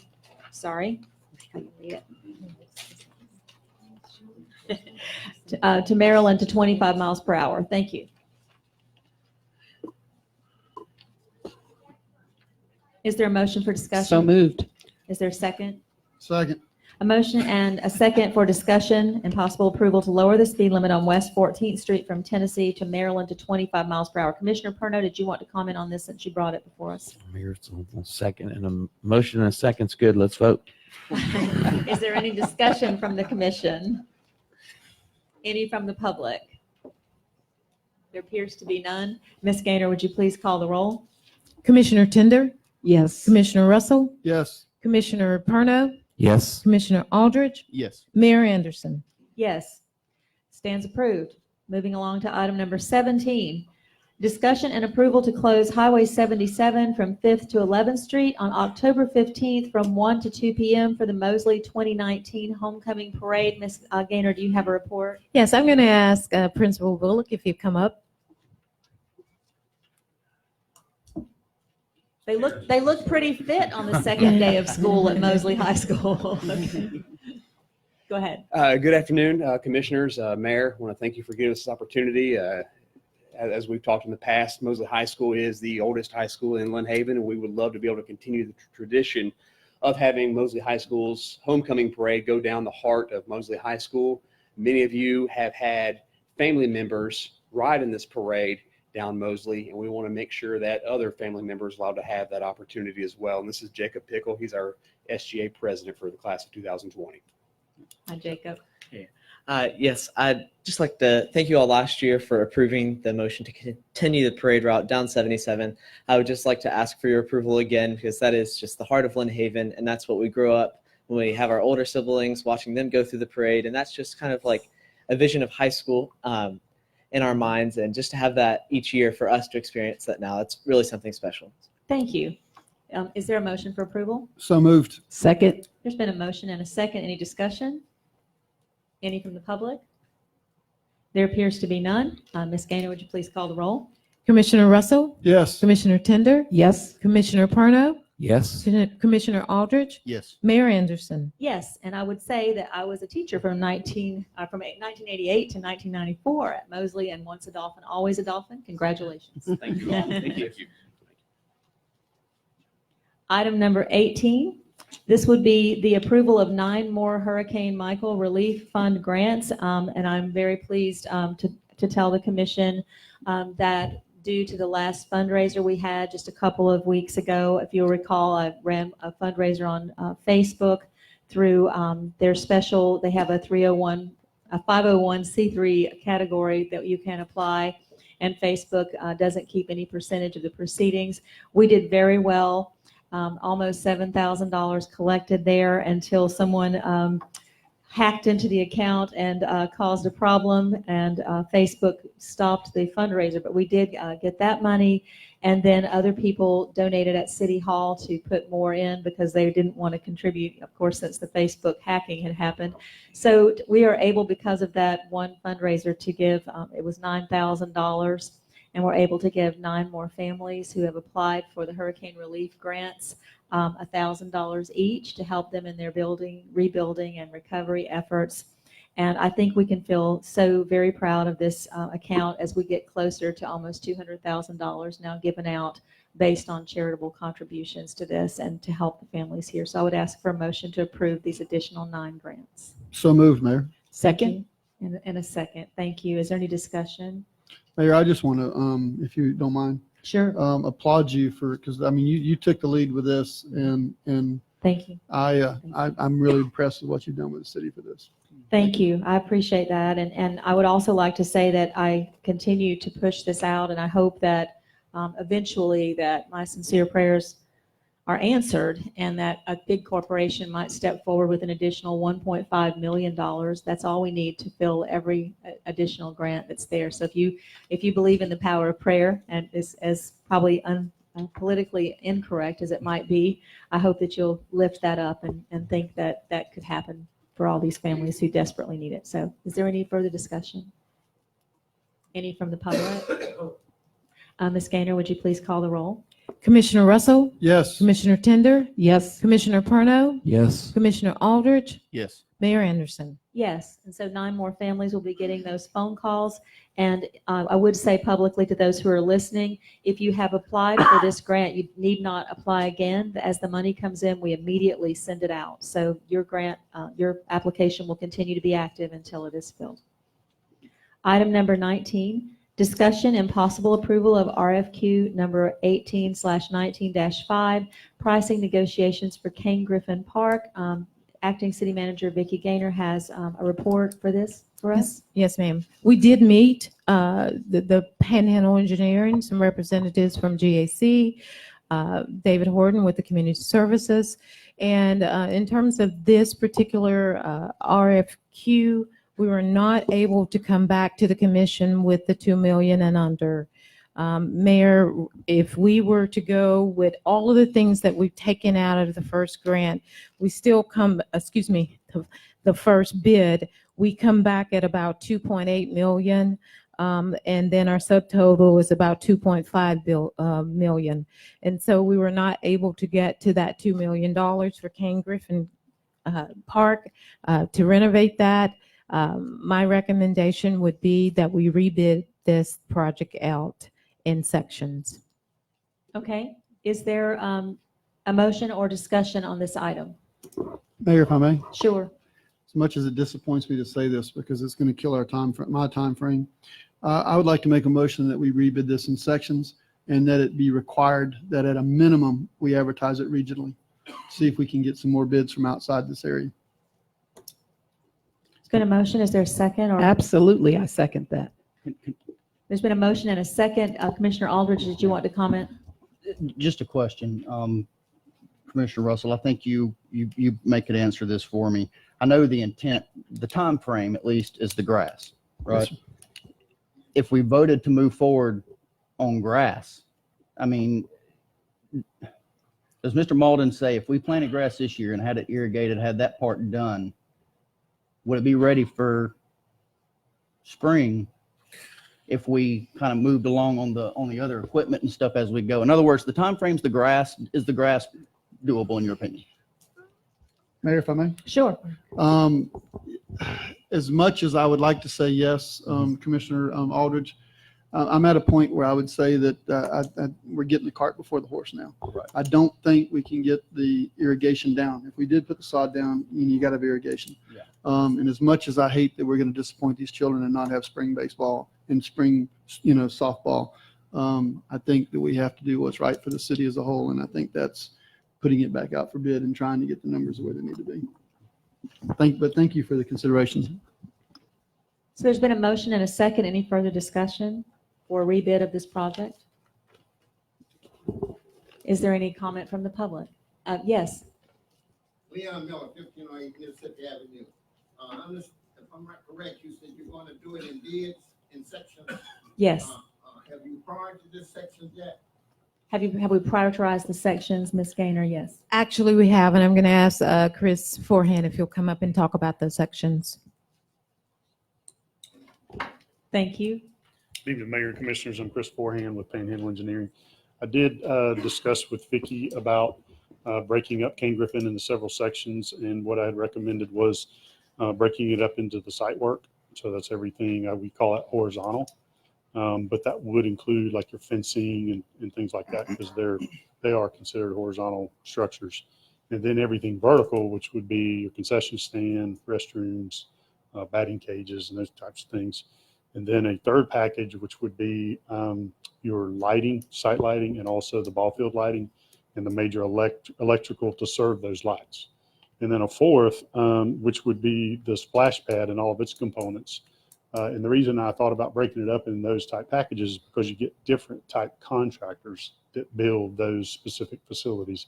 And I think you'll get a lot better pricing if you do that, especially if you go regionally with the advertisement. Thank you. Mayor, Answer the question. if I may, Mayor? Yes. I think I want to speak on behalf of Mr. Miller. Is there any way that we can carve out just the basketball courts and the tennis courts and get the lights back working? I think Mr. Horton has a plan for that, and I think he obtained some pricing just on replacing the bulbs. I'll have to defer to Mr. Horton. Mr. Horton, did you want to comment on that? He's turning around. No, I was looking for the maintenance guy to do that. Yes, we. Could you come forward? So, thank you.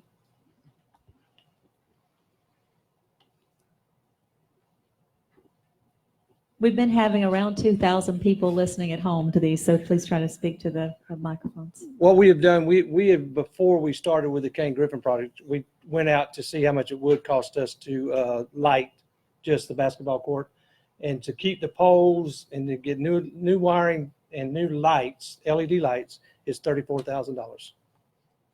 Is the price we got quoted. So we could get basketball back up, because right now I got a generator and 4 lights on the basketball court so they can actually play. But it's $34,000, roughly what he said was around $34,000 to get just the basketball and tennis courts back up. What's the lead time on the bulbs? How long before, if we ordered the bulbs tomorrow, what would be our time of wait, our lead time before we got them, you think? That would be, you'd have to ask him. Okay. Well, less than a week, I'm sure. Oh, okay, yeah, okay. It ain't long. That was my question, short term. It's somebody or is it- local that was going to do the work. Okay, So- thank you. Okay, thank you. Mr. Miller, did that answer your question, or did you have? That answered the question, but my point is that I think the bulb, the light, the tennis court and the basketball court should be number one. Because at dark time, we run the kids home, we run them in the street. Don't put that third or fourth. They should be number one, the tennis court and the basketball court. Because the generator you got down there, we don't keep enough gas in it. It goes out after 2 or 3 days. It hasn't rained in a week or so. That's my feeling now. We've had a motion and a second to rebid this project, but I'll defer to the attorney. Would it be possible if they wanted to amend that motion to include that they just go ahead and authorize the spending of $34,000 approximately to put those lights in before they do the bid, or should we do that as 2 separate things if the commission pleases? I would handle it as 2 separate motions, Okay. but the commission certainly has the authority to spend funds which are available. Of course. Let me, Mr. Miller, let's get finished with this motion, and then I will pose to the commission another question. Okay? All right. There's been discussion and possible approval of a new bidding of pricing regulations for Kane Griffin Park. And at this time, is there any further discussion from the public? Ms. Gaynor, would you please call the roll? Commissioner Russell? Yes. Commissioner Tender? Yes. Commissioner Perno? Yes. Commissioner Aldridge? Yes. Mayor Anderson? Yes. And while it was not on the agenda, it has been included in this discussion. And so I would open it to the floor because it is not a large amount of money in the grand scheme of the millions we're talking about spending on the park. If there is an interest for the safety of the children who are playing at that park in restoring the lights to the tennis and basketball court and giving that authority to the acting city manager, Is there a motion for that? So moved. Second. There's been a motion and a second. Is there any discussion from the commission? Any from the public? Ms. Gaynor, would you please call the roll? Commissioner Aldridge, Yes. Commissioner Russell, Yes. Commissioner Tender, Yes. Commissioner Perno, Yes. Mayor Anderson. Yes, so let there be light. Mr. Miller, I think they went forward with your thoughts, so, yes. Item number 20, this is the discussion and possible approval of RFQ number 18/19-6. These are pricing negotiations for Kensall Park. Ms. Gaynor? Yes, Mayor, we did meet and discuss Kensall Park, and it was a little bit easier. We were able to come up with about $100,000 of that park. It was originally about $380,000. It's about $280,000 now, and it is my recommendation we move forward with that park. So moved. Second. Motion and a second to continue forward with the approval of the RFQ for Kensall Park with an approximate cost of $280,000, correct? Mayor, if I may, Yes. as of today, there is 9 Frisbee baskets in Kensall Park for anybody who wants to go play disc golf, and it didn't cost the city a dime. Local business are sponsoring the baskets. David Horton's installed them, and I think it'll be a great thing for folks to get out there and take a walk and throw some discs. There's a lot of excitement on social media about that. I was watching that. Okay, Oh, I didn't know any discussion from the public or any comments about the Kensall Park RFQ? Item number 20. There appears to be none. Ms. Gaynor, would you call the roll? Commissioner Russell, Yes. Commissioner Perno, Yes. Commissioner Aldridge, Yes. Commissioner Tender, Yes. Mayor Anderson. Yes, so it stands approved. Moving forward with our football and soccer and lacrosse out there at Kensall Park. That's great.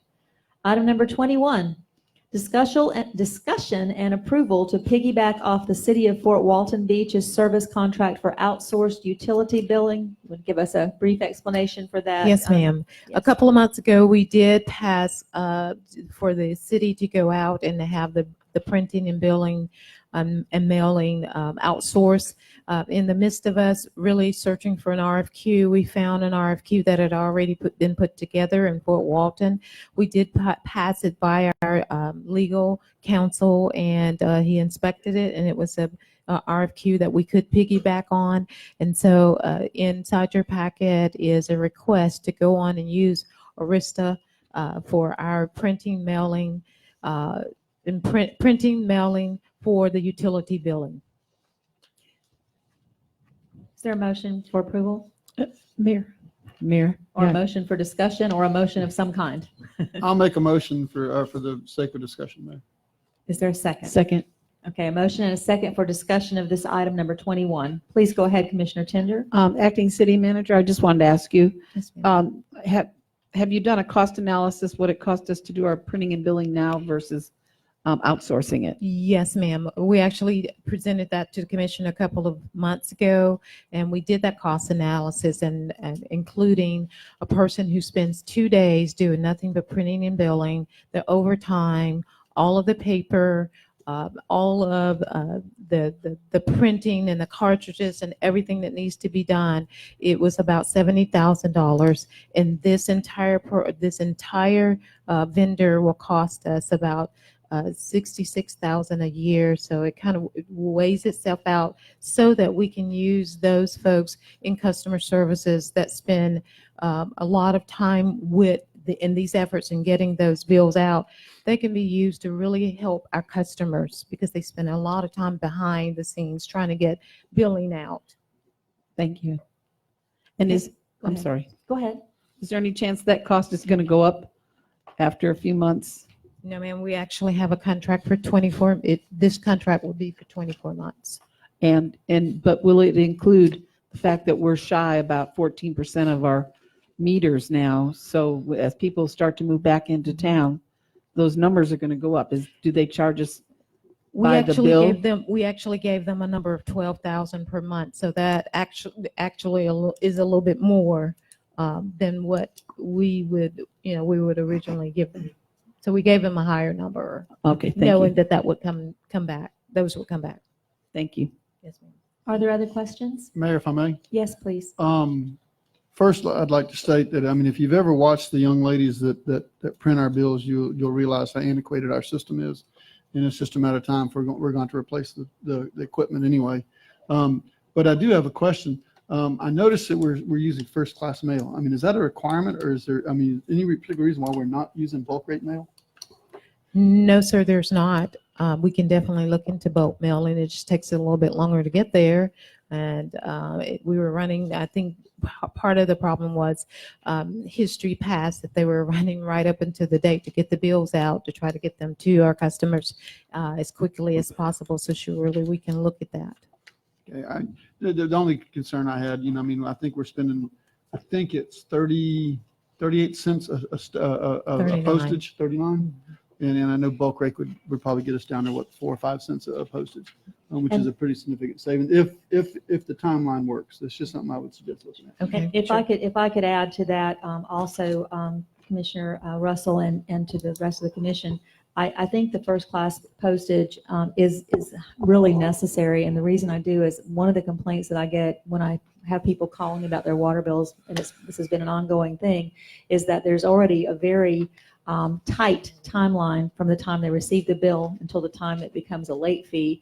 And by using a bulk rate, I'm just afraid that it would, really push that even a little further, and people not have time to have that turnaround. Mayor, if I may. Mhm. Yeah, and if that's the case, I completely could understand, but it may be something the commission would like to look at. I mean, if we're going to save $1,000 a month, maybe we shift the date that it's due or the date that it becomes late another 2 weeks. If we're going to save $1,000 a month in postage, it may be worth us shifting the late date that it could do. Just a suggestion for us to look at, ma'am. Thank you. Any other discussion? Mayor, if I may, is Yes. that is just to piggyback on what Commissioner Russell said, and the whole idea of this company, do they? It's just a question. Do they process everything faster than if we did it by hand? So therefore, we'd have a leeway in time to pay for the lesser bulk mail, which would take longer. Would that be possible, or do they prefer? Or is it in the contract that they use bulk mail, or do they use first class mail? They are actually saying first class mail, but it is going to expedite the time in terms of when they get bills go out. Okay.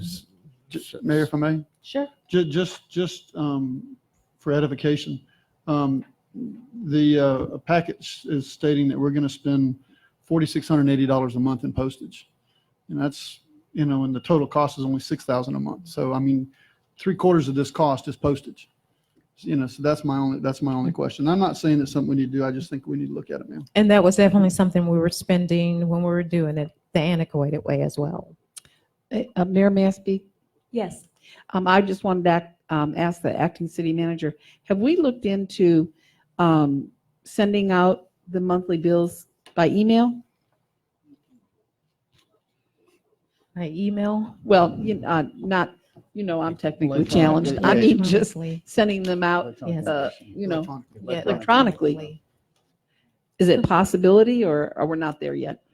I don't think we're there yet, but where we are is that we do have a system in place that we just adopted for Munis self-serve. So when you go on the website, and that is something that we're working with IT to get up, when you go on a website, right there at the corner of it will say Munis self-serve, pay your bill. And when you pay your utility billing, it goes directly into our Munis system. So there's no wait time. And that's been part of the problem, even with third-party vendors, is the wait time and the charge, your charge for actually using some type of online system. And so we just want to make it more accessible to our customers. Thank you. Is there any other discussion? Go ahead. Commissioner Tender, I agree with you. I know in the business world, you're spot on. Everything is going to electronic invoicing. And the reason for that is twofold. First, the environment, we're not using paper, but then the cost incurred. You look at a balance sheet, and you have your cost incurred by postage, and it is very, very, very high. And so it is a logical step to take to look at electronic invoicing. I agree 100% with that. Thank you. Is there any other discussion? Ms. Gaynor, well, we had, I'm sorry, is it from the public? Yes, Mr. Miller? The electronic part, I would want to receive my bill on electronic part. You set yourself up for hacking right now. People can steal your information. And I'll say something about, Buck Mill. Buck Milling is very, very slow. We don't Very want slow. that. They can put it in a corner and say, let it lay there 2 or 3 days before they say, okay, let's get it out. Thank you, Mr. Miller. Anyone else? Okay, if I recall, the motion was for discussion. Is there a motion for approval of this, or are we still discussing? So moved. So who made the original motion for discussion? Me, ma'am. Okay, could you amend your motion, please? I will amend my motion from discussion to acceptance. I'll second the motion. If we could have that motion for 24 months and reviewing the contract, it's a little vague on the term of the contract. So I apologize, Commissioner Russell. So you would like me to make I a do. motion to accept the contract for the 24 months? 24-month period, we'll ask them to make the change in the contract. Yes, sir. There you go. And is there a second? Second. Thank you. There is a second. Is there any further discussion? Any further discussion from the public? There appears to be none. Ms. Gaynor, would you please call the roll? Commissioner Russell, Yes. Commissioner Perno, Yes. Commissioner Aldridge, Yes. Commissioner Tender, Yes. Mayor Anderson. Yes, it stands approved. Now moving to item number 22, which has now become item number 24. If you remember at the beginning of the meeting, we reversed the order of those two numbers. So item number 24 is discussion and approval of resolution number 2019-08-292, accepting Florida Department of Transportation's Joint Participation Agreement, JPA, Second Amendment of the 17th Street Ditch Project. And is there a motion for discussion and possible approval? So moved. Second. Do we need to read this resolution, Mr. Albritton? Ms. Gaynor, would you Yes. please read the resolution 292? A resolution of the governing body of the City of Lynn Haven, Florida, adopting an amendment of the Joint Participation Agreement between the State of Florida Department of Transportation and City of Lynn Haven, Florida, and granting the mayor certain authority to act on behalf of the City of Lynn Haven, Florida. Thank you. Is there a motion for discussion and approval? Did we just do that? Thank you. I'm sorry. It's been a long meeting. At this point, Mr. Baker, I believe, is with us. Does anyone have any questions for Mr. Baker that we would need to call him forward from the board? Mayor, if I may, Okay. I'm assuming this is all related to the AT&T junction box, You can correct, come on up, Mr. Bonnie. Baker? And I'm not sure, my question becomes, why are we having to foot the bill and not AT&T if their box is in our way?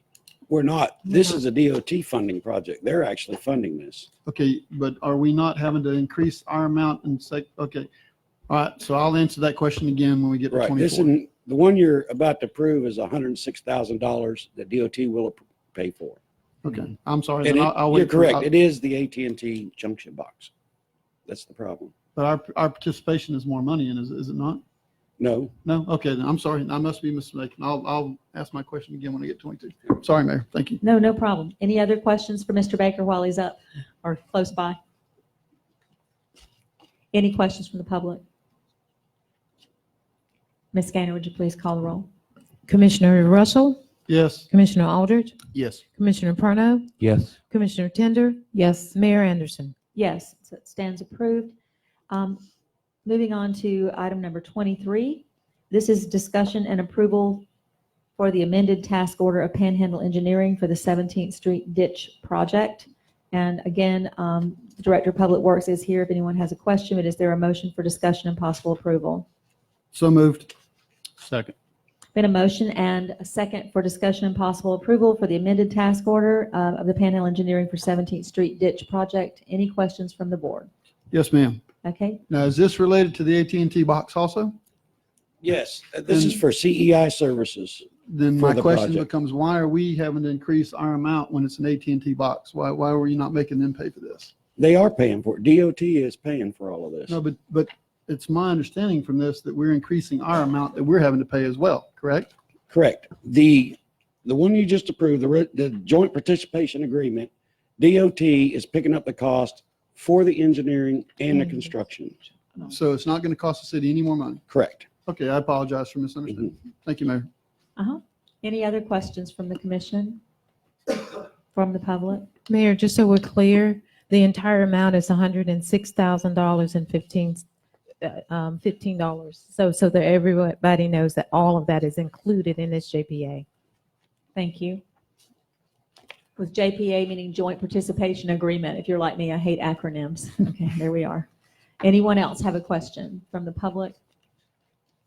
Ms. Gaynor, would you please call the roll? Commissioner Russell? Yes. Commissioner Aldridge? Yes. Commissioner Perna? Yes. Commissioner Tender? Yes. Mayor Anderson? Yes. So now we're moving back to item number 22. This is discussion and approval of the 17th Street Ditch Project Change Order Number 3 for $96,164.06. Mr. Baker, would you please tell us about the change order? Maybe that would just, before we. Well, this is that same problem. It's the AT&T junction box. We were building 17th Street, closing in the ditch. It ran into this unforeseen problem, so DOT agreed to pay for it. Thank you very much. Is there a motion for approval? So moved. Second. And there is a second. Is there any further discussion? How big is this box? Okay, Yep. Commissioner Aldridge, go ahead. Mayor, for me. How big is the box, the AT&T box? It's probably a 3x5. The problem is they had the big pipe wouldn't fit, so they had to break it into two small ones. Okay. Go under it. Gotcha. Thank you. Any other questions from the board? Any questions from the public? Ms. Gaynor, would you please call the roll? Commissioner Russell? Yes. Commissioner Tender? Yes. Commissioner Perno? Yes. Commissioner Aldridge? Yes. Mayor Anderson? Yes, it stands approved. Then we move to item number 25. This is brought by the acting city manager. Discussion and approval to move the second commission meeting of each month, the fourth Tuesday meeting from 6 p.m. to 9 a.m. beginning October 22nd, 2019. And I would let acting city manager comment on that. Yes. Mayor, we found out that at our last special commission meeting on July the 30th, we had a large number of people who were listening or watching online within an hour from that 9 o'clock time. We had literally about 1,900 people watching or listening to the meeting. That usually doesn't happen within a whole week. By the end of that day, we had over 3,300 people who had watched just a special commission meeting that wasn't very long for this amount of time. We also feel like that this is the way that we are reaching some of those folks that either are professionals, maybe at work, that are just listening to it. Some of our parents who said, I want to come out to a commission meeting, but it's pretty late. You know, I'm getting home and I'm trying to get kids ready and fed. And also, lastly, when it becomes, we do the time change, we have our seniors that may not want to come out in the dark and stay here for a long period of time. This will give them an opportunity to come in, attend commission meeting, and still have the rest of their day. So a couple of things, reason we thought it may work for the second commission meeting. Thank you. And I will say that I had a discussion with acting city manager, and as I said earlier in the meeting, while I am very supportive and work very well with this person sitting next to me, this is one that I would disagree on, simply for the reason that 4.5 years ago when I ran for the office of mayor, one of the main items that I put forward was that city commission meetings should happen in the evenings when working parents can attend, when working members of the community can attend, because I watched the county commission and some of the other meetings, and where the rooms will seat almost 300 people, and there's usually 4 or 5 sitting there. But with that said, I do agree that people are watching more online now. I'm not sure if they're watching more in the mornings or the evenings, or when they watch, they're available to watch online. But this is, just wanted to make clear, and I'm certainly open to change at any time. What people are open, to discussion, but I just want to make it clear that this is a campaign promise I made, so it'll be very difficult for me to go back on that. So, is there a motion or discussion? So moved. Yeah. Second. Well, I was gonna. Well, we need a motion for discussion and possible approval is what Okay. before we go forward. So moved. Second. So there's a motion and a second for discussion and possible approval.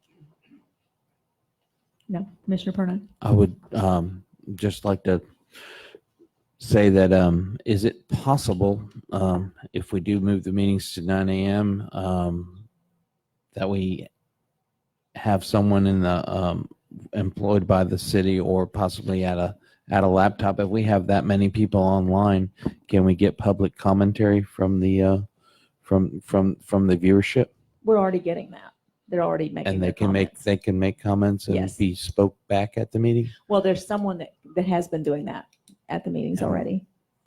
We can't, but someone has been doing that on our behalf already. Oh, so one would come to the microphone on behalf of someone speaking in the audience? I misunderstood you. I thought you Yeah. meant, can they make them online? Their comments I online? know What they're do you- being made online. I misunderstood. Commissioner and Mayor, respectfully, I think that may be problematic because we can't pick and choose whose comments to use and how many. If they're present and they're part of the public and it's an actionable item, the public can certainly speak. If it's public commentary section, the public can certainly speak. But if we're using online, it could be problematic as to when do we turn the faucet off and why did we select it. I would urge that if the commission wants to look at it, that we not take any action today, and we take either a deeper look at the matter before we vote on it, or we don't take any action at this point. Mayor, And What Commissioner about Perno, I would say I misunderstood your question, because what's already happened and has been happening for months, because we are a Facebook live feed, is people who are watching this on Facebook are Oh, I making knew that. comments on Yes, yes. Facebook. That's what I thought Yes, you ma'am. meant. I I knew apologize. that, but I didn't know Mayor- if somebody particularly, because of the time, somebody particularly couldn't be here, they wanted to make that comment. We seem to have a better viewership at that time of day. So if someone wanted to participate that much further, I thought maybe we could make that accessible. So Commissioner Russell? Yes, ma'am. I might make a suggestion that it wouldn't help at the moment, but when we get into the new building, I would suggest that, when we get our computers back in front of us, maybe we have the IT guy stream the comments to us on the screen so we can read them as people make them. That way we can choose if we want to, say anything about a comment, but that way we see all of them. But that being said, that's, down the road. That would be kind of like the public being able to see the green and red cards being held up from online. It'd be kind of interesting and innovative. Anyone else? Yes, Mayor. Okay, Commissioner Tender? I like the idea of having the meetings at 4 and 6, allowing the working people to get here on time. I also tend to agree with the acting city manager that those who work until 5, once they get home, they're not going to come back out, because I remember those days and I didn't want to come back out once I was at home.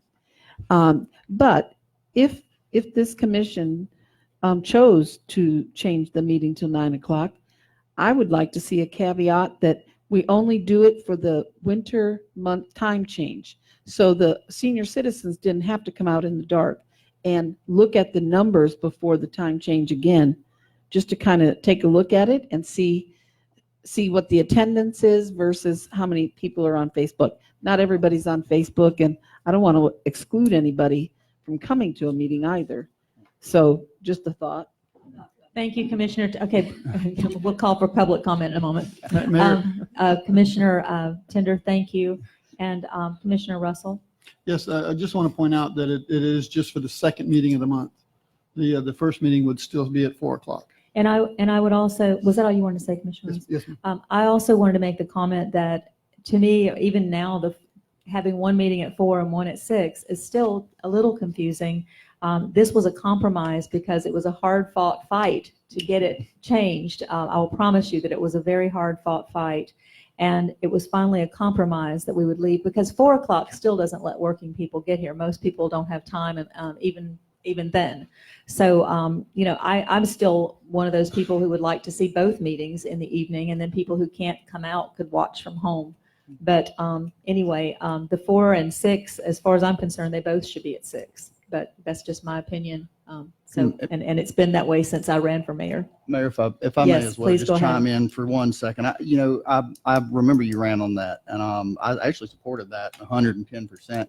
I don't think the meeting time is necessarily a hiccup. It just, I do think in light of the circumstances, because I don't think you foresaw Michael when you ran, and so it's made our agendas exceedingly long some evenings. And it may help alleviate some of that by having it at 9. And I'm just talking out loud again. I'm not saying one way or another, but thank you. Sure. Anyone else? I'm asking for the board right now. Anyone else? And now from the public, and Mother, I would like to recognize you, please, if you'd like to come to the microphone. Yes, you do. Are you good? Okay. All I want to say is, it seems that people come to the commission meeting as there's problems to be solved. And other than that, they don't come at all. But I try to come every time. And I'm And I not coming at appreciate 9 that. o'clock in the morning. Thank you, Mother. Yes, you did. Mr. Walker? Thank you. Rich Walker, 1106 Michigan Avenue. I remember the debate over this. It was long and hard. And it was a concession. We agreed 6 and 4. I agree with you. They should be at 6. I don't believe we suffered, and it was a trial that we did do this 6 and 4. It doesn't seem that it didn't work. It is working. I've never seen more people at these commission meetings bring up good ideas and discussion at these times, 6 and 4. Isn't it a procedure that they can watch these meetings at any time they want? That's correct. And they can comment directly to you anytime they want. That's correct. So if it's working, why fix it? Anyone else? Mrs. Walker?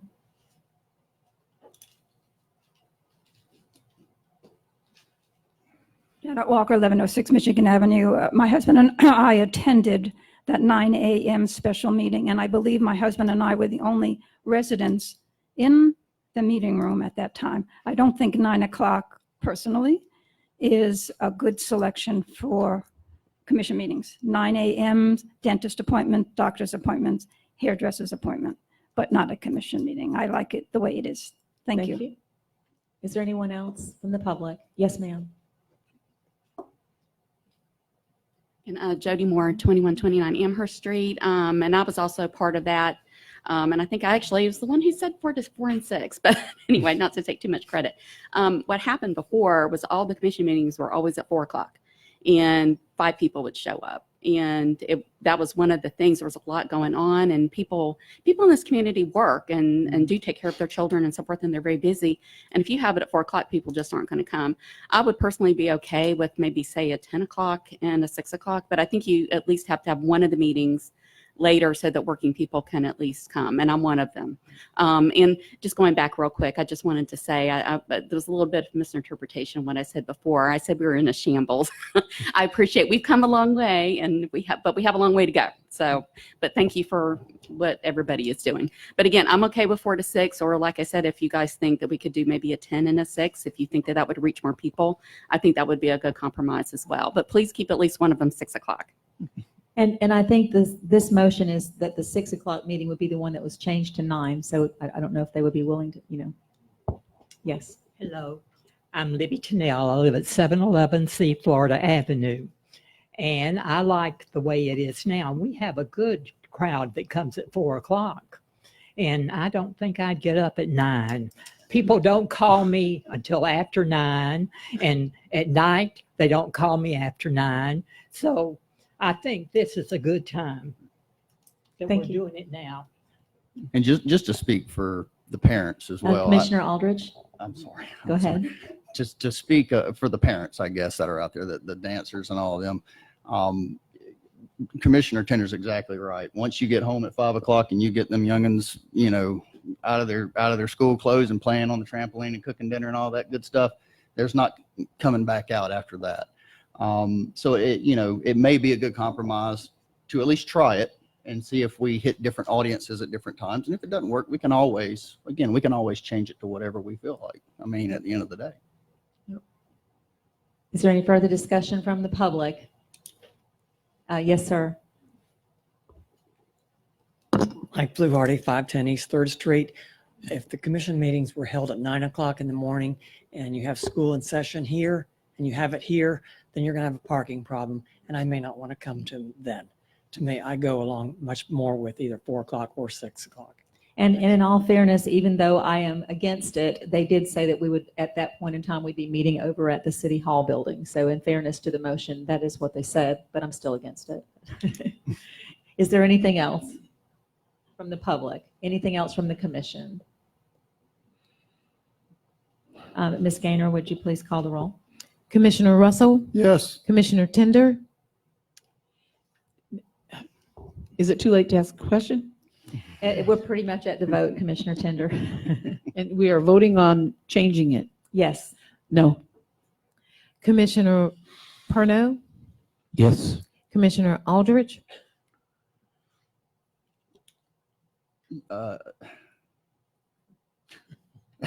Well, I was thinking about the 4 p.m. versus 6 p.m. is what I'm thinking about. We're at the vote, But- Commissioner okay. Aldrich. I'm sorry.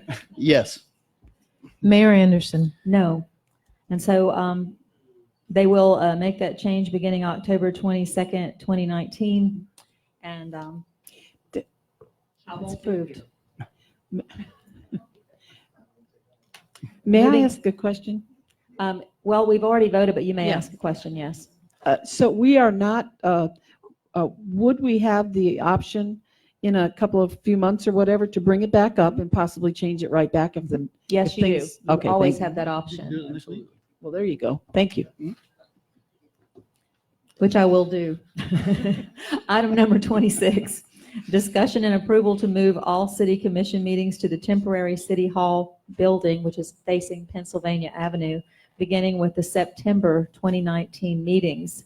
And acting city manager brought this forward, and I do think that it's a great idea.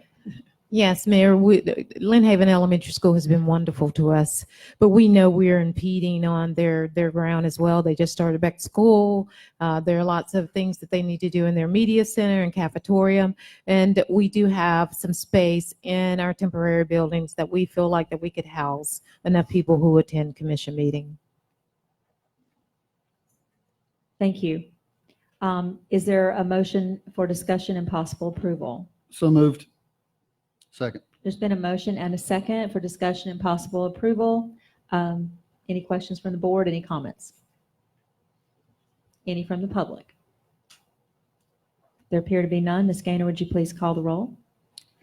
Commissioner Russell, Yes. Commissioner Aldrich, Yes. Commissioner Perno, Yes. Commissioner Tender, Yes. Mayor Anderson. Yes. So it passes, beginning with September. We'll meet over on Pennsylvania Avenue at the temporary City Hall building. Moving to item number 27. This is discussion and approval of the new beautification board applicant Holly Maddox, Economic Development Director. Ben, you had a comment? Thank you, Mayor. We received an application from Ms. Holly Maddox requesting to serve on the beautification board. And just for clarification, this would be a pre-approval since we don't have any vacancy on this board at this moment. We could pre-approve this application, then whenever a vacancy becomes available, she would slide right into this vacancy. I don't know if she's in the audience tonight, but staff is requesting approval.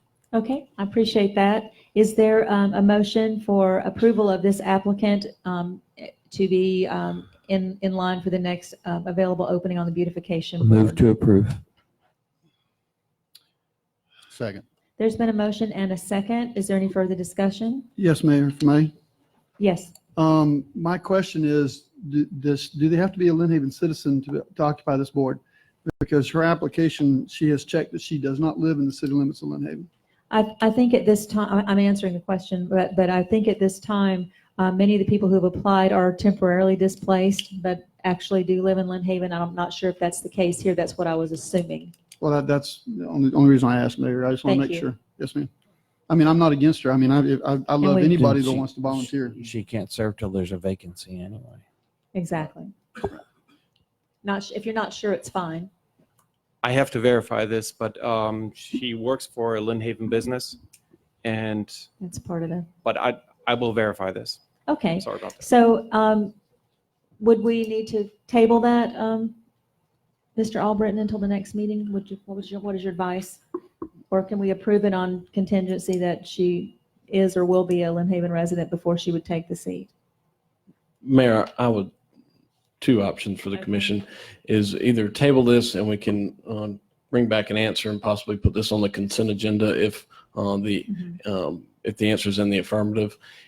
Or option two is we can approve her contingent upon her qualifying with all the requirements inside our code. Thank you. So would someone like to amend? Who made the original motion? I move to contingent that she is a Lynn Haven citizen and by our code. Meets the ordinance. Okay. Is there a second? I'll second that. There's been a motion and a second. Any further discussion from the public? Ms. Gaynor, would you please call the roll? Commissioner Perno, Yes. Commissioner Aldridge, Yes. Commissioner Tender, Yes. Commissioner Russell, Yes. Mayor Anderson. Yes, and for Holly Maddox, if she happens to be listening from wherever, we appreciate your willingness to serve on this board and to serve the city during this time. Item number 28, discussion and approval to have the first Trim Act public hearing moved from September the 10th, which is a Tuesday, to September the 11th, 2019 at 5:01 p.m. This is with our acting city manager's discussion. This is just due to a conflict with another government agency. Go ahead, please. Yes, ma'am. And that's all it is. And we can't be in conflict with another government agency. So we're going to have to move ours to Wednesday, 5:01, September 11th. Is there a motion for approval? So moved. Second. There's been a motion and a second. Any discussion? We don't really have a choice. Any discussion from the public? There is none. Ms. Gaynor, would you please call the roll? Commissioner Tender, Yes. Commissioner Russell, Yes. Commissioner Perno, Yes. Commissioner Aldridge, Yes. Mayor Anderson. Yes. So thank you for hanging with us for a very long meeting. I think we accomplished a lot. And item number 29, we are adjourned. Another one. Comment about also.